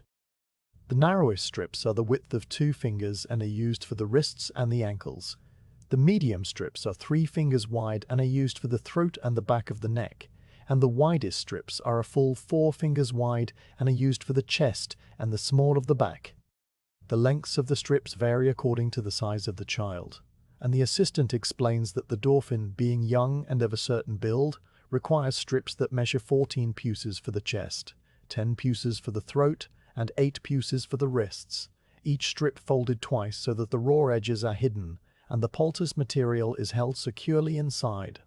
The valet asks the assistant to repeat the measurements, and the assistant does so, reciting 14, 10, and 8 in his soft southern accent, the numbers settling into the quiet room like stones dropped into still water. The valet now asks about the preparation of the chamomile itself, and the assistant describes how the dried flower heads are placed in a small stoneware bowl and moistened with a few drops of warm water, just enough to make them swell slightly and release their oil. The water, he adds, must be pure, either distilled or drawn from the palace well and boiled once, and its temperature must be blood warm, tested by dipping a clean finger into the bowl. Too hotter water would scald the delicate petals and turn them bitter, while too colder water would fail to draw out the soothing properties. The assistant speaks of the soaking time as the length of a slow decade of the rosary, about 10 minutes, during which the chamomile flowers soften and the water turns a pale greenish gold, the color of weak tea made from the first spring leaves. The bowl is then drained through a small square of muslin, the liquid pressed out with the back of a spoon and set aside in a clean cup, because it can be added to a warm bath. Nothing in the apothecary's practice being wasted. The valet shifts in his chair, and the sound of his weight settling reaches you through the door, a soft creak of wood and upholstery. He asks about the mixing of the chamomile with the wax, and the assistant takes up the description with the same patient care. The softened wax is placed on a marble slab, he says, a slab that has been cooled slightly by standing in the corridor outside for a quarter of an hour, because cool marble prevents the wax from becoming too sticky. The damp chamomile flowers are then folded into the wax a little at a time, using a flat spatula made of boxwood, until the wax is evenly speckled with the yellow petals and the whole mass gives off a gentle herbaceous scent. The assistant describes the correct consistency as that of thick porridge, a paste that will hold its shape when mounted on the linen strip, but will spread slightly under the warmth of the skin, conforming to the contours of the body. He says that the paste must be used immediately after mixing, because the chamomile loses its potency as it cools and dries, and that any leftover paste is never saved for the next night, but is instead scraped from the slab and thrown onto the garden compost, where it will break down into the soil and feed the lavender that grows near the orangery. The linen strips are now laid out on a clean tray, and the assistant explains the order in which they are prepared. The widest strip is placed first, flat on the marble slab, and a portion of the chamomile paste is spooned onto its center using a small horn spoon that holds exactly the right amount. A spoon that was carved from a single piece of cow horn by a craftsman in the town and has been in the apothecary's kit for over 30 years. The paste is spread evenly to within a thumb's width of the edges, and then the strip is folded in half, and then in half again, so that the paste is enclosed in a neat packet that will be placed against the skin with the folded side outward. The medium strips for the throat are prepared next, and then the narrow ones for the wrists, each one filled with a proportionally smaller amount of paste, the measurements reduced by eye according to a formula that the assistant has learned through long practice but cannot quite express in numbers. He tells the valet that the narrow strips take a dollop of paste the size of a hazelnut, the medium strips a dollop the size of a small walnut, and the wide strips a dollop the size of a whole walnut, and these comparisons seem to satisfy the valet, who makes a low sound of understanding. The application of the poultice is the next topic, and the assistant's voice drops even lower as he explains how the strips are placed on the sleeping child without waking him. The chest poultice, he says, is slicked beneath the nightshirt with the gentlest possible touch, the linen packet laid directly over the breastbone where the skin is warmest, and then the nightshirt is drawn down again, and the blankets are replaced with no more disturbance than a slight shifting of air. The throat poultice is wrapped loosely around the neck, the ends tucked under the collar of the nightshirt so that they do not tickle the chin, and the wrist poultices are tied in place with a single loop of soft cotton thread that can be easily removed in the morning. The assistant describes how the warmth of the body activates the chamomile, drawing the soothing oils through the linen and into the skin, and how the poultice should remain in place for a full hour, after which it is removed and the skin is wiped gently with a cloth dipped in cool water. The valet asks if the poultice ever wakes the child, and the assistant replies that in all his years of preparing them, he has never once seen a child stir during the application, the chamomile itself seeming to deepen the sleep even before it touches the skin, as if the very smell of it is enough to calm the restless. A pause follows, and through the door you hear the faint rhythmic sound of breathing from the inner chamber, a small steady tide of air that the valet and the assistant listen to without speaking. The valet then asks about the marble slab, and the assistant explains that the slab must be cleaned after each use with a paste made from bicarbonate of soda and water, a paste that removes any trace of wax and leaves the marble white and smooth. The slab is stored upright in a wooden rack with other slabs of different sizes, and the assistant notes that the apothecary's cupboard contains 7 slabs in total, the smallest the size of a book, the largest the size of a serving platter, each one used for a different type of preparation. The marble itself comes from a quarry in the Pyrenees, he says, a white stone with a faint grey vein that runs through it like a river on a map, and the slabs are replaced only once in a generation because marble is slow to wear, the surface growing only slightly thinner after decades of scraping and cleaning. The valet rises from his chair, and you hear his footsteps cross the room to the apothecary's bag, a sound of soft leather and clinking glass. He asks about the other remedies in the bag, and the assistant, happy to continue the quiet conversation, names them one by one as if reciting an inventory for a sleepy child. A small bottle of elderflower syrup for coughs, the syrup made by steeping dried elderflowers in honey and water over a very low heat for the length of an afternoon, then strained and bottled while still warm. A jar of comfrey ointment for bruises, the leaves of the comfrey plant macerated in olive oil for 40 days, and then thickened with beeswax. A tin of dried peppermint leaves for stomach aches, the leaves crushed and mixed with a little sugar so that they can be taken in a spoonful of warm milk. A roll of clean linen for bandages, a pair of small silver scissors, a glass dropper for measuring tinctures, and a tiny brass scale for weighing powders. The weights themselves shaped like small square coins and marked with their values in grains. Each item is described with the same slow attention, and the valet listens without interrupting. The breathing from the inner chamber shifts slightly, A small sigh that makes both men pause and turn their heads, and then it settles back into its steady rhythm. The assistant says that the poultice will have done its work by morning, that the slight cough that troubled the dauphin at bedtime will have loosened and faded, and that the child will wake refreshed and hungry for his breakfast.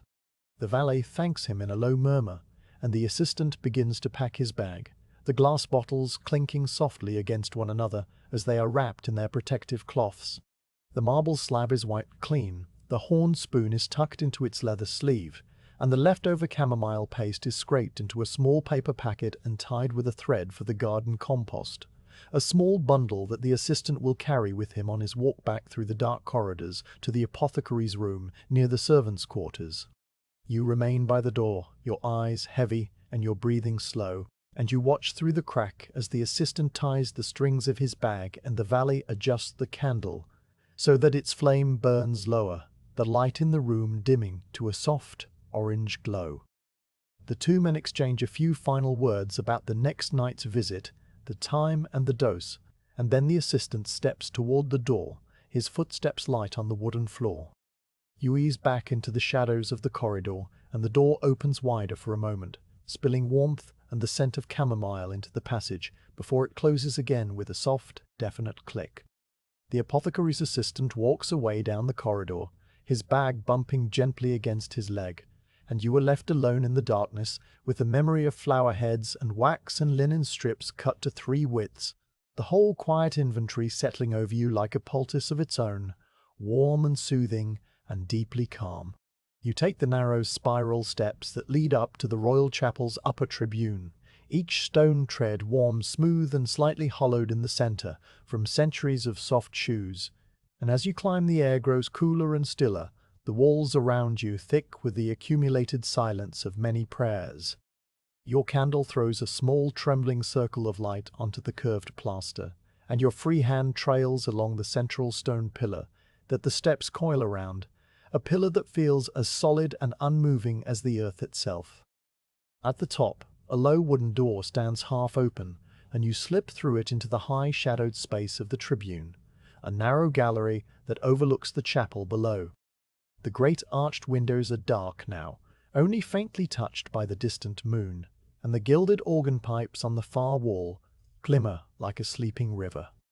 Near the front rail, 2 figures sit on plain wooden stools, their heads bent toward a small lantern that burns with a steady, unflickering flame. One is the sacristan, an old man whose hands move with the slow certainty of long habit, and the other is his young assistant, a boy of perhaps 14 who holds a leather-bound book open on his lap. Their voices rise to you as a low, continuous murmur, a sound that the stone walls catch and hold, softening it until it seems to come from everywhere at once. The sacristan is counting hymnal pages, and he speaks the numbers in a quiet, methodical tone that never varies in pitch, a recitation meant as much for his own satisfaction as for his assistant's instruction. He says that the first volume, a large folio bound in dark brown calf with brass corner pieces, contains the ordinary chants for a Sunday that falls outside the great feasts, and he begins to list them in their proper order. The Kyrie comes first, a chant of 9 invocations that occupies 3 full pages of the book, the musical notation written in square black numerals on 4 red lines, the text beneath in a clear Roman script. The assistant turns the pages carefully, one by one, and the sacristan points with a finger that trembles very slightly, touching the initial letter of each invocation, an ornate K drawn in blue and red with delicate pen flourishes that spiral into the margin. He counts the pages aloud, 3 for the Kyrie, and the assistant repeats the number under his breath. After the Kyrie comes the Gloria, a longer chant that covers 7 pages, the first words inscribed in a large gold capital that catches the lantern light and glows softly. The sacristan explains that the Gloria is divided into 17 musical phrases, each phrase ending with a double bar line, and that the choir master uses these divisions to assign verses to different groups of singers, the boys on the left singing the odd-numbered phrases and the men on the right singing the even-numbered ones. The assistant asks about the small red marks in the margin, and the sacristan replies that they are breath marks, tiny vertical ticks placed by a copyist many decades ago to show the singers where to draw air without breaking the sense of the words. And he notes that there are 31 such marks in the Gloria, a number he has counted many times and always found correct. The next chant is the Sanctus, which occupies 2 pages and begins with 3 repetitions of the word itself, written in a rising melodic line that climbs like a slow stair. The sacristan traces the names with his finger, explaining that the first Sanctus is sung by a single voice, the second by 2, and the third by the full choir, a gradual swelling that the stone vaulting of the chapel carries upward until it seems to hang in the air above the congregation. The assistant asks if the Sanctus is always the same, and the sacristan tells him that there are 17 different settings in the Royal Music Library, but the one in this volume is the simplest, the one used on ordinary Sundays when no elaborate polyphony is required, the plain chant that has been sung in this chapel since its dedication. After the Sanctus comes the Agnus Dei, which fills 3 pages with its threefold invocation, the notes descending at the end of each phrase as if the music itself is settling down to rest.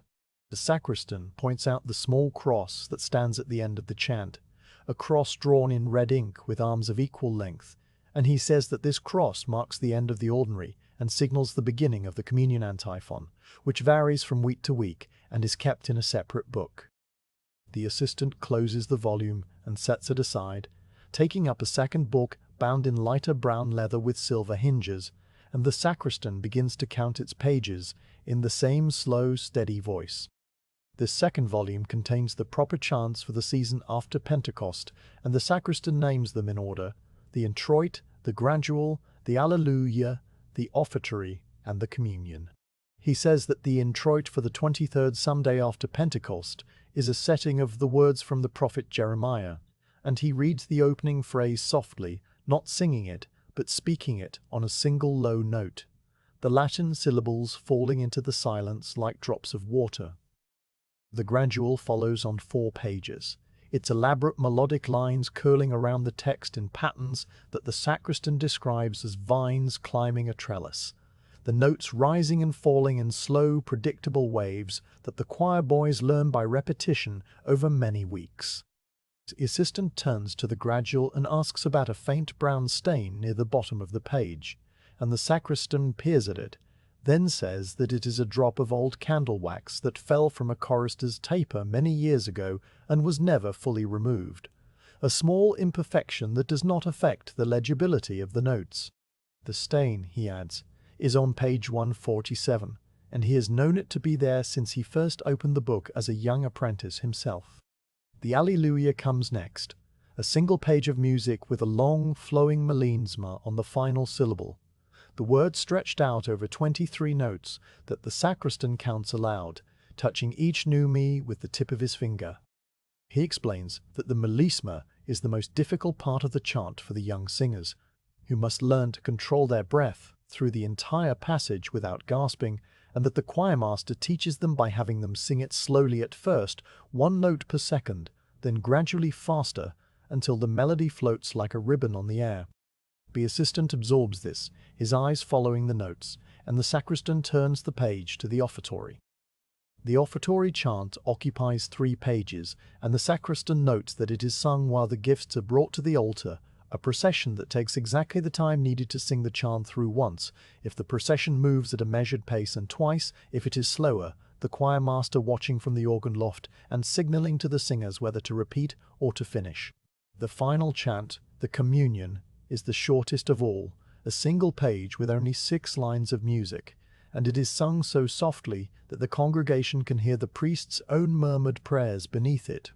The sacristan closes the second volume and places it on top of the first, and the 2 books sit side by side on the assistant's lap like 2 sleeping animals. The assistant now lifts a third book, a much smaller volume bound in faded red leather, and the sacristan identifies it as the hymnal for the daily offices, containing the psalms and canticles sung at morning and evening prayer. He does not count the pages of this book, but instead recites the order of the daily psalms for a Wednesday, the day that tomorrow will be, listing them by number: the 95th psalm, the first psalm of the day, followed by the 32nd, the 49th, the 63rd, the 84th, and the 119th, divided into its 22 sections, though only the first 4 sections are sung on an ordinary weekday.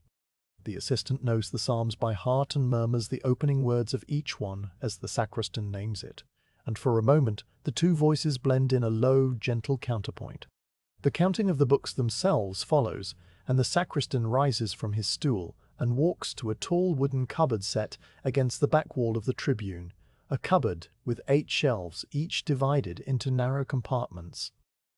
He opens the double doors, which swing outward without a sound on well-oiled hinges, and he begins to count the volumes aloud, touching each spine with the same tender care. There are 4 folios of the ordinary chants, one for each season of the liturgical year, their spines stamped with gold lettering that reads Advent, Christmas and Epiphany, Lent and Easter, and the season after Pentecost. There are 6 folios of the proper chants, arranged by the weeks of the year from the first Sunday of Advent to the last Sunday after Pentecost, and the sacristan notes that the spine of the 3rd volume has developed a crack near the top, a fine split in the leather that runs from the headband downward for a length of 3 paces. He calls the assistant over to see the crack, and together they examine it in the lantern light, agreeing that it is stable for now, but will need to be repaired by the bookbinder before the winter, when the dry air from the heating braziers might cause the leather to shrink further. The assistant makes a mental note, and the sacristan pats the book gently, as if reassuring it. The cupboard also holds 12 smaller books of the daily offices, 6 for the morning and 6 for the evening, each one bound in smooth brown calf with red silk ribbon markers attached to the spine. The sacristan pulls one out and shows the assistant the ribbon, which is frayed at the end and needs to be replaced, and he explains that the ribbon is made of a particular shade of red that comes from a dye works in the town, a dye made from the roots of the madder plant, and that the supply of this exact shade is kept in a small drawer in the sacristy, along with needles and thread for repairs. The assistant adds this to his mental list, and the sacristan returns the book to its place. The beeswax for the altar candles is the next subject, and the sacristan returns to his stool and begins to speak of it with the same quiet thoroughness. He says that the main altar candles, the 6 tall ones that stand in silver holders on either side of the tabernacle, require a total of 14 livres of wax for a full set, each candle weighing just over 2 livres and measuring 30 pouces in height by 2 pouces in diameter at the base. The wax, he explains, is the finest bleached beeswax, purified by repeated melting and straining through fine linen until it is white as new snow, a color that symbolizes purity, and that also burns with a bright, steady flame that produces almost no smoke. The assistant asks about the wicks, and the sacristan tells him that each wick is made of 12 strands of fine cotton, twisted together and then soaked in a solution of saltpeter and water to make it burn evenly. The soaked wicks being dried on a wooden rack before they are inserted into the molds. The molds themselves are of polished pewter, 6 in a row on a single stand, and the wax is poured into them in 3 stages, allowing each layer to cool partially before the next is added, so that no air bubbles form inside the candle. The sacristan says that a single bubble can cause the flame to sputter and smoke, a small defect that would be unacceptable on the high altar, and so the candle makers test each finished candle by burning it for an hour in a dark room and watching the flame. The smaller candles for the side altars and the choir stalls are made in different sizes, and the sacristan lists them with the same careful precision. The side altar candles measure 18 pouces in height and 1 pouce in diameter, weighing half a livre each, and there are 12 of them replaced every week. The choir candles are shorter and thinner, 12 pouces by half a pouce, and they are held in small brass hand torches that the acolytes carry during the gospel procession, each torch holding a candle that burns for approximately 40 minutes, a duration calculated to be exactly the length of the longest gospel reading of the year. The assistant asks how many choir candles are used in a year, and the sacristan calculates silently for a moment, then says that the chapel consumes roughly 2,000 candles annually across all sizes, the wax supplied in large blocks from the royal wax chandlery and stored in a cool cellar beneath the sacristy. The cellar, he adds, is kept at a constant temperature by the thickness of its stone walls, and the wax blocks are stacked on wooden pallets to keep them off the floor, each block wrapped in muslin and labeled with the date of its delivery.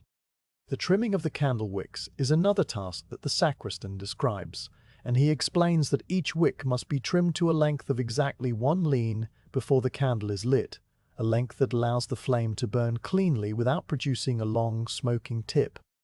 The trimming is done with a small pair of silver scissors kept in a leather case on the sacristy table, and the sacristan says that the scissors have curved blades that match the shape of the candle top, a design that has been used for generations and never improved upon. The assistant, who will soon be trusted with this task, listens with great attention, and the sacristan promises to show him the exact angle of the cut the next morning before the first Mass. The stone walls around them seem to press the words into a smaller and smaller space, the sound becoming a gentle pressure against your ears, and you lean against the doorframe of the tribune, your candle now a mere stub in its holder. The sacristan and his assistant fall into a comfortable silence, the boy closing the cupboards while the old man blows out the lantern and relights it from a taper that burns in a wall sconce, the new flame springing up clean and bright. They gather their things, the books replaced on their shelves, the cupboard doors closed, the small stool pushed back against the rail, and then they turn toward the spiral stair, their footsteps soft on the stone floor. You ease back into the shadows to let them pass, and they go by you with a murmured good night, the scent of beeswax and old leather trailing after them like a blessing. The tribune falls into complete darkness then, and the only sound is the faint settling of the chapel below, the creak of a wooden pew, the distant tap of a door closing, and then nothing at all, the great stone space holding its breath until the morning. A door left ajar to the gardens lets you slip into the orangery, and the moment you step across the threshold, the air changes, becoming warmer and thicker, full of the scent of damp clay and green leaves and the faint clean sharpness of citrus oil. The space stretches out before you as a long vaulted hall of glass and stone. The high windows now dark mirrors that reflect the single lantern burning at the far end, its flame a steady orange bead in all that blackness. 2 gardeners are there, moving slowly among the rows of potted trees, their figures casting soft giant shadows that slide across the glass panes and disappear. Their boots make a gentle scraping on the gravel that covers the floor, a rhythmic sound that seems to belong to the slow breathing of the night itself, and their voices carry to you in low, unhurried waves. You walk a little way in and then stop beside a tall wooden tub that holds a lemon tree, its leaves glossy and dark, and you let the quiet conversation of the gardeners wash over you without any need to move closer. The older gardener, a man whose voice has the rough, comfortable texture of bark, is speaking about the watering schedule for the bitter orange trees, and he describes it with the same patient attention that a clockmaker might give to a delicate mechanism. He says that the bitter oranges, which stand in their great square pots along the south wall, require water every 3rd day in the warm months and every 7th day in the cool months, a rhythm that follows the swelling and shrinking of the soil rather than any fixed calendar. The younger gardener, whose voice is lighter and quicker but still soft, asks how the soil tells you when it is thirsty, and the older one explains that you press the flat of your hand against the surface of the earth in the pot, and if the soil feels cool and slightly springy, it has enough moisture, but if it feels warm and hard and pulls away from the wooden sides by the width of a fingernail, it is time to water.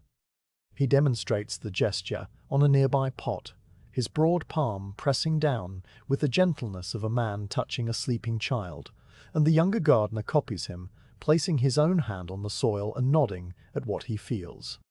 The soil tonight is cool and clings just a little to the skin, which means the trees were watered yesterday and will not need water again for 2 more days, a small piece of knowledge that the younger gardener stores away with the same care he would give to a seed. The amount of water pert is then described, and the older gardener speaks of it in pint measures, an old unit that he prefers because it is the size of the copper jug they use, a jug with a long curved spout that allows the water to be poured slowly and evenly around the base of the trunk. A large bitter orange in a pot of the standard size, which measures 3 pides across and 3 pides deep, requires exactly 6 pints of water at each watering, no more and no less. 6 pints, he explains, allows the water to soak down to the deepest roots without pooling at the bottom and causing the fine feeder roots to rot. He has learned this number over many years by digging down into the soil of a newly watered pot with a small trowel and checking the depth of the moisture, finding it always at exactly 2 pints below the surface, which is where the deepest roots end. The younger gardener asks about the smaller pots, the ones that hold the young trees that have not yet reached their full size, and the older one says that these take 4 pints if the pot is 2 pints across, and 3 pints if the pot is 1.5 pints. Each size of container having its own measure that is written in chalk on a slate, hanging near the water barrel. The slate is consulted every morning before the watering begins, and the older gardener recites the numbers from memory as easily as he recites his own name. The water barrel itself is the next subject, and the two gardeners walk slowly toward it, their boots crunching on the gravel, so that you move a little closer to keep their voices within hearing. The barrel stands against the north wall, a huge cask of oak bound with iron hoops, and it is filled from a pipe that runs underground from the palace reservoir, a pipe that was laid when the orangery was built and has never needed repair. The older gardener explains that the water must be allowed to stand in the barrel for a full day before it is used, so that it reaches the same temperature as the air in the orangery, because cold water straight from the reservoir would shock the roots of the citrus trees and cause the leaves to curl and drop. He tests the temperature by dipping a finger into the barrel through a small square opening in the top, and he announces that the water tonight is exactly right, neither cool nor warm, but the same temperature as the air, which he judges to be about 58 degrees on the old brass thermometer that hangs on the wall. The younger gardener looks at the thermometer and confirms that the red line stands exactly at the mark for 58, a number that seems to please the older one, who nods and taps the glass gently with his knuckle. The soil in the pots is now discussed in great detail, and the older gardener crouches down beside the nearest bitter orange tree and scoops up a handful of earth from the top layer, letting it crumble through his fingers. He says that the soil in the pots is a mixture that he prepares himself once a year in the autumn, a blend of 3 parts, loam from the kitchen garden, 1 part well-rotted leaf mould from the forest floor, and 1 part coarse river sand that is brought up from the Loire in sacks. The loam provides the nourishment, he explains. The leaf mould holds the moisture and keeps the soil loose, and the sand allows the excess water to drain freely so that the roots never stand in wetness. The proportions are measured by the barrow load, and he describes the mixing process as a slow, rhythmic turning of the heap with a long-tined fork, the materials blending together into a dark, crumbly mass that smells of the forest and the river. The younger gardener asks how often the soil is changed, and the older one tells him that the top layer is renewed every spring, the old soil being scraped off and replaced with fresh, but the deeper soil remains for 3 years before the entire pot is emptied and refilled, a task that requires 2 men to lift the tree out with a sling made of canvas straps. The conversation turns to the temperature of the soil, and the older gardener explains that the citrus trees are happiest when the soil stays between 50 and 60 degrees, a range that the thick wooden walls of the pots help to maintain by insulating against the cold that seeps up from the stone floor. He has a small iron soil thermometer with a pointed stem, and he pushes it gently into the pot near the roots, leaving it for a minute before withdrawing it and reading the dial. The soil, he reports, is at 53 degrees tonight, a perfect number for the bitter oranges, which dislike extremes. He records the temperature in a small notebook bound in green cloth, writing the date and the number with a stub of pencil, and the younger gardener watches this ritual with the same quiet absorption. The new leaf buds are the next topic, and the older gardener straightens up with a soft groan and moves to a young tree that stands in a pot near the central path. He tilts the lantern so that the light falls on the tips of the branches, and he points out the small, tight buds that have appeared in the last week, each one a pale green point, no larger than a grain of rice. He says that the buds will open into new leaves within a fortnight if the temperature stays steady, and that the appearance of buds is the signal to increase the watering slightly, adding an extra half pinty to each pot to support the new growth. The younger gardener peers at the buds and asks how many there are, and the older gardener counts them aloud, moving his finger from branch to branch, finding 14 on this tree, 11 on the next, 17 on a larger tree that has been particularly vigorous this season. The numbers are spoken softly, each one a small discovery, and the younger gardener repeats them under his breath, learning to connect the look of a tree with the count of its buds. The names of the pots come up next, and here the older gardener's voice takes on a slightly different tone, a kind of affectionate familiarity with objects that have become like old friends. He says that the pots are made in a workshop in Provence, a small family business that has supplied the palace for over a century, and that each pot is stamped on the underside with the mark of the workshop, a small clay seal that shows a palm tree and the letter R for the name Roux. The pots come in 4 standard sizes, and he names them as he might name his children: the Grand Cassia, the largest, which holds the oldest and tallest trees; the Moyenne, the middle size for trees that are established but not ancient; the Petit Cassia for the young trees; and the Bac Assisia for the young trees; and the Bac Assimis, the smallest, which is used only for seedlings that have not yet developed their full root system. Each size has its own place in the orangery, arranged in neat rows that run north to south so that every tree receives an equal share of the daylight that will come through the windows when the sun rises. The younger gardener asks if the pots ever break, and the older one says that they do, occasionally, when a tree grows too large and its roots press against the inside until the clay splits, a sign that the tree must be moved to a larger pot, which the gardeners call a promotion. The watering cans and tools are now inspected, and the older gardener leads his companion to a wooden rack near the water barrel where the equipment hangs in orderly rows. There are 6 watering cans of copper, each one holding exactly 3 pints, their long spouts ending in a rose that is punched with 23 small holes arranged in a circle around a central hole. The older gardener explains that the pattern of the holes is designed to distribute the water in a fine shower that does not disturb the soil or expose the roots, and he takes a can down and tilts it over an empty patch of gravel to demonstrate, the water falling in a soft, silvery arc that glitters in the lantern light.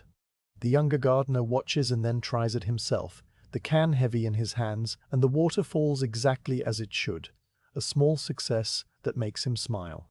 The watering cans are polished with a cloth after each use to prevent the copper from tarnishing, and the older gardener shows the younger one how to buff the surface with a mixture of salt and vinegar, a task that is done every Saturday afternoon. The other tools are listed in turn: 4 trowels of different sizes for planting and weeding, 2 long-handled pruners for trimming branches, a small saw for cutting thicker limbs, a bundle of raffia ties for staking young trees, and a wooden dibble for making holes in the soil when planting seeds. The raffia ties are described in particular detail, the older gardener explaining that they are made from the fibers of a palm tree that grows in the south, the fibers being stripped, dried in the sun, and then twisted into long, pale cords that are soft enough not to cut into the bark of a young tree. The ties must be replaced every few months as the tree grows and the trunk thickens, and the old ties are never thrown away, but are soaked in water and used to tie up bundles of kindling for the kitchen fires. The younger gardener absorbs all of this, his hands touching each tool lightly as if learning its weight and purpose. The 2 men now begin their slow circuit of the orangery, and you follow them at a distance, your footsteps soundless on the gravel. They stop before each tree, and the older gardener gives a brief report on its condition, a quiet litany of health and small concerns. This tree has a slight yellowing on the lower leaves, which he attributes to a cool draught from a cracked window pane that will be repaired by the glaziers next week. That tree has put out a new branch that is crossing another branch and will need to be pruned before the 2 rub together and create a wound. A third tree has a small colony of scale insects on the underside of its leaves, tiny brown bumps that the older gardener scrapes off with his thumb and then crushes between his fingers, releasing a faint, bitter smell of citrus oil.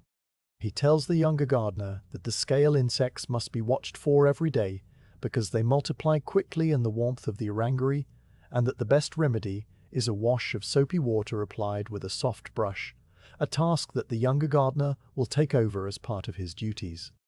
The younger gardener nods, his face serious and calm, and he makes a note in the small green notebook. The larger trees are now the focus, the ones that stand in the grand cassiers along the central aisle, their trunks as thick as a man's thigh and their branches spreading wide under the high glass roof. These trees are the oldest in the orangery, some of them over 40 years old, and the older gardener speaks of them with a quiet reverence. He says that they were brought here as small seedlings in straw-packed crates, transported on a cart from the port of Marseille over roads that were little more than mud tracks in those days, and that they have survived frosts and heat waves and one particularly bad winter when the glass roof was smashed by a hailstorm and the trees had to be covered with canvas tents until the repairs were made. He knows each tree by the shape of its trunk and the pattern of its branches, and he has given them names that he uses only to himself: the old general, the fat lady, the twin forks, the late bloomer. He does not share these names with the younger gardener, but he smiles slightly as he passes each tree, and you can sense the affection in the way his hand rests on the rough bark. The gravel on the floor is rake smooth every evening, and the older gardener pauses to pick up a small stone that has strayed onto the path, tossing it gently back into the spread. He explains that the gravel serves two purposes. It keeps the floor dry by allowing water to drain through, and it crunches underfoot to announce the approach of anyone walking through the orangery, a useful feature in a place where the gardeners often work alone at night. The gravel is replenished once a year from a quarry near the palace, and the older gardener describes the color of the new stones as a pale, warm grey that darkens over time as it absorbs moisture and the fine dust of the soil. The younger gardener asks about the sound of the gravel, and the older one says that each walkway in the palace has its own distinct sound, a signature of the stone used, and that he could tell where he was in complete darkness simply by the crunch under his boots, a claim that the younger gardener seems to believe entirely. The lantern has burnt down to half its oil, and the older gardener leads his companion to a small alcove at the far end of the orangery where a wooden bench sits against the wall, a place for resting during the long night shifts. He sits down heavily, and the younger gardener sits beside him, the two of them looking out over the rows of dark trees, the leaves gleaming faintly in the orange light. The older gardener begins to talk about the seasons in the orangery, describing how the trees flower in late spring with clusters of small white blossoms that fill the air with a sweetness so strong it can be smelled from the terrace outside, and how the fruits form slowly over the summer, starting as tiny green nubs and gradually swelling into full golden oranges by the middle of winter. He says that the bitter oranges are not eaten fresh but are candied or made into marmalade, and that the palace confectioner takes delivery of the harvest every January, a day that the older gardener looks forward to because the confectioner always brings him a small box of candied peel as a thank you. The younger gardener, who has never tasted candied peel, asks what it is like, and the older one describes it as sweet and slightly chewy, with a sharp, bright flavor that lingers on the tongue, a taste that reminds him of sunshine on a cold day.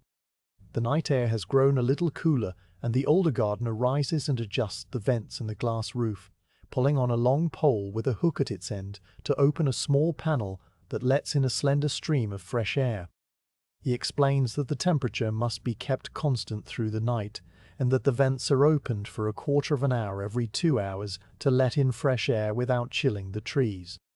The schedule of vent openings is another of his many routines, and he recites it for the younger gardener at 10, at midnight, at 2 in the morning, at 4, and then a final short opening at 6 before the sun comes up. The younger gardener writes this down in the green notebook, and the older gardener watches him with a kind of gentle approval, seeing in the boy's careful handwriting the same devotion to detail that he himself learned many decades ago. You lean back against the cool wall of the orangery, your body growing heavier as the night wears on, and the voices of the two gardeners become a soft, continuous murmur that blends with the scent of leaves and the distant drip of water from the barrel. They speak now of the seedlings that are started in the bacs à semis, small terracotta trays filled with a fine sandy soil, each tray holding 12 seedlings that will be transplanted into individual pots when they reach the height of 4 pouces. The older gardener describes the transplanting process in detail, explaining how the seedling is lifted with a small fork, its delicate roots teased apart, and then settled into its new pot with a handful of soil pressed gently around the stem. He says that the transplanting must be done on a cloudy day, so that the young plant is not shocked by direct sun, and that he chooses the days for this task by watching the sky from the doorway of the orangery, a skill that cannot be taught but only learned over time. The night has grown very late, and the two gardeners rise from the bench and begin to gather their tools, the older one extinguishing the lantern with a slow breath that leaves a thin trail of smoke rising toward the glass roof. Their boots make a final slow circuit of the gravel paths, a last check on the trees before the morning, and then they disappear through a small door at the back of the orangery that leads to the garden sheds. You are left alone in the warm, fragrant darkness, surrounded by the sleeping trees and the quiet memory of pinties and temperatures and the small green buds that will open, in their own time, into new leaves. You come down a shallow flight of stone steps into a long, low passage that smells of wood smoke and yeast, a warm, living scent that wraps around you like a blanket.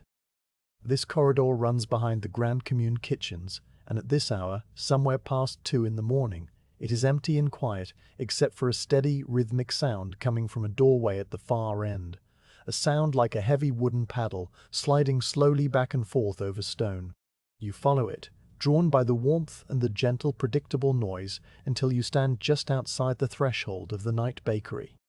The room inside is vast and low-ceilinged, lit by the orange glow of a great brick oven that takes up most of one wall, its iron door propped open a hand's width so that the firelight flickers out across the flour-dusted floor. Two figures move in that warm light, one tall and broad-shouldered with flour up to his elbows, the other smaller and younger, an apprentice who carries a large wicker basket of tools. Their voices reach you as a low, unhurried exchange, the words blending with the slide of the peel and the soft thump of dough being turned onto a wooden bench. You lean against the cool wall of the corridor and let the bakery's warmth seep into your bones. The night baker is speaking, and his voice has the slow, gravelly quality of a man who has been awake at this hour for so many years that his body no longer knows any other rhythm. He tells his apprentice that they will begin with the dough for the morning bread, the large round loaves of pain de campagne that will be served in the servants' dining hall, and he describes the flour that must be used. This flour, he says, comes from the mill at Saint-Germain, a stone-ground wheat flour that is neither too coarse nor too fine, with a creamy colour that darkens slightly when mixed with water and a smell like warm fields after harvest. It is delivered to the palace every Tuesday in heavy linen sacks that weigh 150 livres each, the sacks sewn shut with red thread and stamped on the side with the miller's mark, a simple windmill in black ink. The night baker explains that the morning bread requires 3 full sacks of this flour for a single batch, making 450 livres in total, and that he measures it not by weight, but by counting the number of large scoops from the flour bin, a scoop that holds exactly 12 livres when filled level to the brim with the back of a knife. The apprentice asks how many scoops that makes, and the baker replies 37.5, the half scoop being the final small addition that brings the dough to the correct consistency, because the flour can vary in moisture from week to week and the baker's hand must adjust. The apprentice nods, and the baker lifts the first scoop from the bin, the flour falling into the great wooden kneading trough with a soft, rustling hiss. The water is the next ingredient, and the baker leads the apprentice to the large copper boiler that stands in the corner, its surface dull and glowing in the firelight. He explains that the water must be tepid, neither hot nor cold, at a temperature that feels neither warm nor cool when a clean finger is dipped into it, a temperature that the old bakers used to call the temperature of a cow's breath. This is the best temperature for awakening the levain, the natural leaven that has been kept alive in the bakery for longer than anyone can remember. The apprentice dips his finger into the water and reports that it feels like nothing at all, which the baker says is exactly correct, and then they measure out 18 pints of this tepid water into a great earthenware pitcher, the water glugging softly as it pours. The baker adds that the water must be drawn from the palace well and allowed to stand overnight in a copper vessel, so that any sediment settles to the bottom, because sediment would make the bread heavy and streaky, a small defect that no one in the dining hall would notice, but that the baker would know about and would not tolerate. The levain is then brought forward, and here the baker's voice grows even slower and more careful, as if he is speaking of something precious and alive. He reaches into a cool corner of the bakery and retrieves a stoneware crock covered with a damp linen cloth. The crock about the size of a small pail, its sides stained with the dried white tracks of many past feedings. The baker lifts the cloth, and the smell that rises from the crock is sharp and slightly sour, a clean, fruity tang that fills the air around them. The leaven, he explains, is a living mixture of flour and water that has been fermenting in this same crock for over 40 years, fed every morning and every evening with equal weights of flour and water to keep it vigorous. He tells the apprentice that the leaven was given to him by the previous night baker, a man named Guillaume, who learned the trade in a village near Lyon, and that Guillaume had received it from his own teacher, so that the line of the leaven stretches back over a century, a continuous chain of nourishment. The apprentice peers into the crock and sees that the leaven is bubbling gently, its surface dotted with small, slow-breaking bubbles that indicate it is ready to use. The baker instructs him to weigh out 3 livres of the levain for the morning batch, using the small brass scale that sits on the shelf near the oven, and the apprentice does this carefully, scooping the thick, stringy mass into the scale pan until the needle balances exactly at the 3-livre mark. The salt is measured next, and the baker explains that the bread requires a handful of coarse grey sea salt for every 100 livres of flour, a total of 4½ handfuls for the batch, which comes to approximately 2 livres of salt. He takes the salt from a wooden box lined with waxed paper, the crystals large and irregular, and he crushes them lightly between his palms so that they dissolve more easily into the dough. The apprentice asks why the salt is not weighed on the scale, and the baker replies that his hands have learned the exact weight of a handful of salt over many years, and that a scale would only slow him down, a small act of trust in his own body that the apprentice will one day learn for himself. The mixing of the dough now begins, and the two of them stand side by side at the great wooden trough, their hands moving in slow, practiced motions that the baker describes as he works. He pours the tepid water into the flour first, then adds the leaven in small dollops, then sprinkles the salt over the top, and then he plunges both hands into the mixture and begins to stir. The sound of the mixing is a soft, wet slurping that gradually changes to a heavier, more elastic noise as the flour absorbs the water and the gluten begins to develop. The baker tells the apprentice that the dough must be stirred for a full quarter of an hour at this stage, the hands moving in a circular pattern that starts at the center and spirals outward to the edges of the trough, incorporating every bit of dry flour. The apprentice joins him and their 4 hands move together in the warm, sticky mass, the silence broken only by the squelch of the dough and the occasional soft instruction from the baker. The kneading is the next stage, and the baker lifts the dough out of the trough onto the floured wooden bench, a great pale mound that sags and spreads under its own weight. He shows the apprentice how to knead by folding the dough over onto itself, using the heels of the hands to push it away and then the fingers to pull it back, a motion that the baker calls the turning and the pressing. He explains that the dough must be kneaded for a full half hour and that the number of folds in that time will be somewhere between 200 and 300, depending on the strength of the baker and the resistance of the dough. The apprentice asks if they must count the folds, and the baker says no, the counting happens naturally, the rhythm of the hands creating a steady beat that marks the time without any need for numbers. They knead together in silence for a while, the dough slapping against the wood with a soft, heavy thud, a sound that seems to fill the entire bakery and spill out into the corridor where you stand. The baker notes that the dough is ready when it becomes smooth and elastic, when a small piece of it can be stretched thin enough to let the light of the candle through without tearing, a test that he demonstrates by pulling a corner of the dough between his fingers until it becomes a translucent window.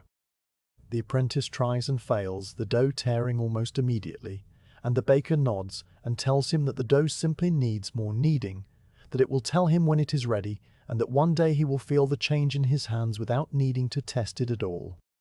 The first rest of the dough follows, and the baker covers the kneaded mass with a damp linen cloth, tucking the edges under the dough as if tucking a child into bed. He explains that this rest is called the first fermentation, and that it must last for 4 hours in a warm place. The dough placed near the oven where the temperature is a constant 75 degrees. The hours, he says, are measured by the large sand glass that hangs on the wall, a glass that takes exactly 1 hour for the sand to run from the top bulb to the bottom, and the apprentice will be responsible for turning it 4 times. The apprentice looks at the sand glass which is already running, the fine white sand falling in a steady, silent stream, and he commits himself to watching it. While the dough rests, the baker turns to the other loaves that must be prepared for the morning, and he describes the different shapes and their names with a quiet, rhythmic pleasure. The boule, he says, is the simplest shape, a round loaf that is formed by gathering the edges of the dough together and pinching them underneath, creating a smooth, taut skin on the top that will bake into a golden, crackling crust. The couronne is a ring-shaped loaf made by folding the dough into a long rope and then joining the ends with a dab of water, the resulting circle baked on the flat stones of the oven floor. The pain de maille is baked in a rectangular tin with a lid that keeps the crust soft and thin, the inside tight and even for slicing. There is also the bâtard, a short, plump loaf halfway between a boule and a long baguette, and the ficelle, a very thin loaf no thicker than a man's thumb, which bakes quickly and becomes crisp all the way through. The baker names each shape as he shakes a piece of old dough that he keeps for demonstration, his hands moving automatically, the dough responding like a living thing. The apprentice watches and tries to memorize the movements, the way the boule is rolled under a cupped palm in a tight circle, the way the couronne rope is stretched and then looped, the way the pain de mie dough is pressed into the corners of the buttered tin with a small wooden spatula. The shaped loaves are placed into floured baskets called bannetons, which are woven from willow strips in a spiral pattern that leaves a beautiful, regular imprint on the dough. The baker explains that the baskets must be floured heavily with a mixture of wheat flour and rice flour, the rice flour preventing any sticking because it contains no gluten, and he demonstrates how to sift the flour over the basket with a small fine sieve. The loaves are placed into the baskets, seam side up, so that when they are later turned out onto the peel, the smooth top will be uppermost and the basket's pattern will show. The apprentice asks how long the loaves will rest in the baskets, and the baker says that the second fermentation, the proofing, takes roughly 2 hours, again measured by the sand glass, the time varying slightly depending on the temperature of the kitchen and the strength of the leaven, a matter of feel that the apprentice will learn in time. The oven is the next great subject, and the baker walks the apprentice over to the glowing brick arch, opening the iron door wider so that the heat rushes out at them in a dry, fragrant wave. He explains that the oven is heated with oak wood from the palace forests, split into logs the length of a man's forearm and dried for a full year under the open-sided shed behind the bakery. The wood is fed into the oven at 6 in the evening, and it burns for 4 hours until the bricks are so hot they glow a faint, deep red, at which point the remaining embers are raked out and the floor of the oven is cleaned with a wet mop on a long handle, a process that the baker calls the scuffling. The apprentice has already done this tonight, and the baker notes that he did it well, the steam rising from the hot bricks in a great white cloud that filled the bakery with the smell of clean stone. The temperature of the oven is judged by throwing a small handful of flour onto the floor and counting how long it takes to brown, a method that the baker prefers to any thermometer. If the flour browns in 10 seconds, the oven is too hot and must be left open to cool. If it takes 20 seconds, the heat is perfect for the boules, and if it takes 30 seconds, the oven is right for the pain de mie. Tonight the baker tests the flour with a flick of flour from his palm and counts under his breath, reaching 18 before the flour turns a pale golden brown, a number that he calls excellent. The loading of the oven begins, and the baker takes up the long wooden peel, a tool made of a single piece of ashwood, its blade thin and flexible and its handle worn smooth by decades of hands. He shows the apprentice how to slide the peel under a proofed loaf, lifting it from the banneton with a quick, gentle turn of the wrist, and then how to carry the loaf to the oven and slide it off onto the hot stone with a single smooth motion that leaves the loaf sitting perfectly in its place. The sound of the peel sliding across the stone is a long, low shush that marks each loaf's entry into the heat, a sound that the baker says he could listen to forever. The apprentice takes a turn with the peel, his movements slow and careful, and the baker guides him, adjusting the angle of his wrist and the speed of his slide until the loaf lands without sticking or sliding too far. They load 12 boules, 8 corons, and 6 pains de mie, each one finding its place in the great dark oven, and then the iron door is closed and the baking begins. The baker explains the baking times while they wait, wiping flour from his hands onto his apron, his voice dreamy with the heat and the late hour. The boules, he says, will bake for 50 minutes, the corons for 40, because they are thinner, and the pains de mie for a full hour inside their covered tins. He knows the bread is done when the crust is a deep, rich brown, and the bottom of the loaf sounds hollow when tapped with the knuckle, a sound like knocking gently on a wooden door. The apprentice asks what happens if the bread is left too long, and the baker says that it will simply become darker and harder, the crust deepening to almost black and the crumb drying out, and that such loaves are not wasted but are given to the stable hands for the horses, who love the hard bread and crunch it up with great pleasure.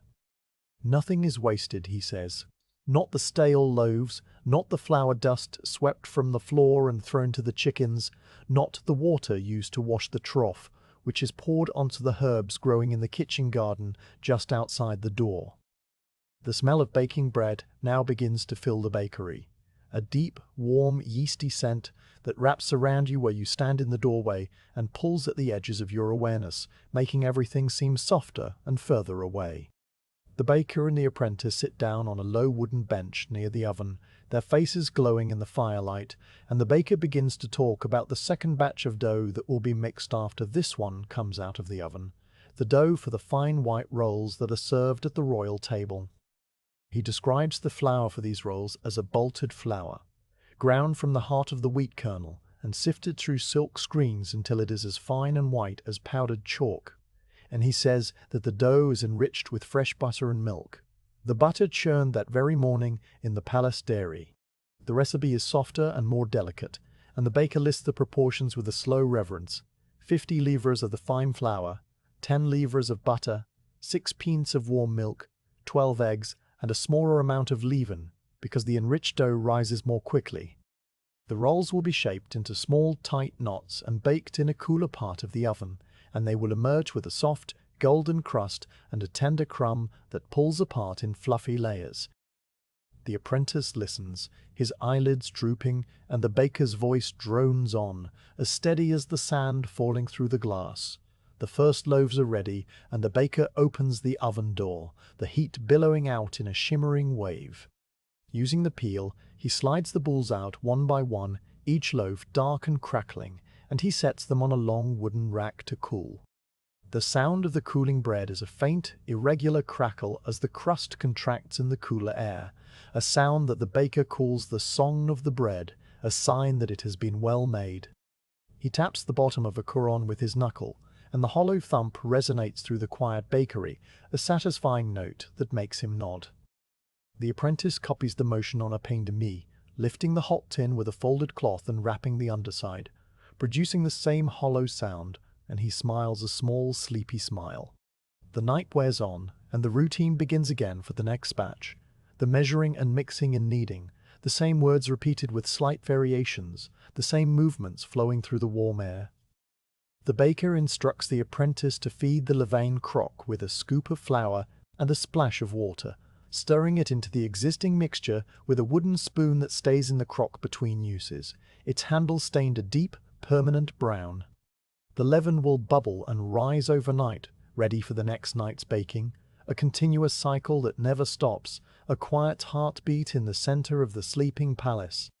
The apprentice scrapes the sides of the crock carefully, making sure no old leaven dries out and hardens, and then replaces the damp cloth, tucking it in as the baker taught him. You have been standing in the doorway for a long time, your body growing heavy and your thoughts slowing to the rhythm of the peel and the sandglass and the soft slapping of the dough. The baker and the apprentice move through their tasks with the calm certainty of people who know exactly what will happen next, the night unfolding in its predictable, peaceful pattern, and the smell of fresh bread fills every corner of the corridor. The baker checks the sand glass and sees that it has nearly run out, and he tells the apprentice to turn it for the final time before the second batch goes into the oven. The apprentice does so, the glass upended with a soft click, and the sand begins its slow fall once more, the grain streaming downward in a fine, uninterrupted line. You let your eyes close for a moment, and when you open them again, the scene has not changed. The baker and the apprentice still there in the orange glow, the loaves still cooling on their rack, the night still deep and quiet and warm. You know you should move on, but your body does not want to leave the warmth, and so you stay a little longer, listening to the gentle, endless rhythm of the bread.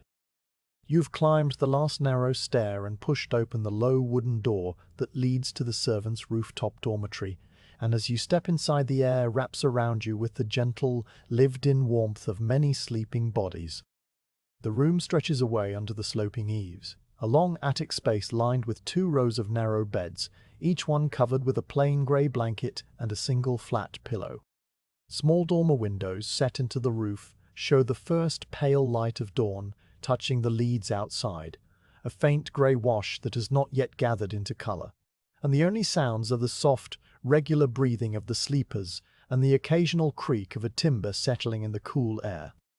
At the far end of the dormitory, near a window that looks east, a single tallow candle burns on a small wooden stool, its flame steady and low, and beside it 2 figures sit close together. One is a senior footman, a man whose hair is grey at the temples and whose shoulders have the slight stoop of decades of quiet service.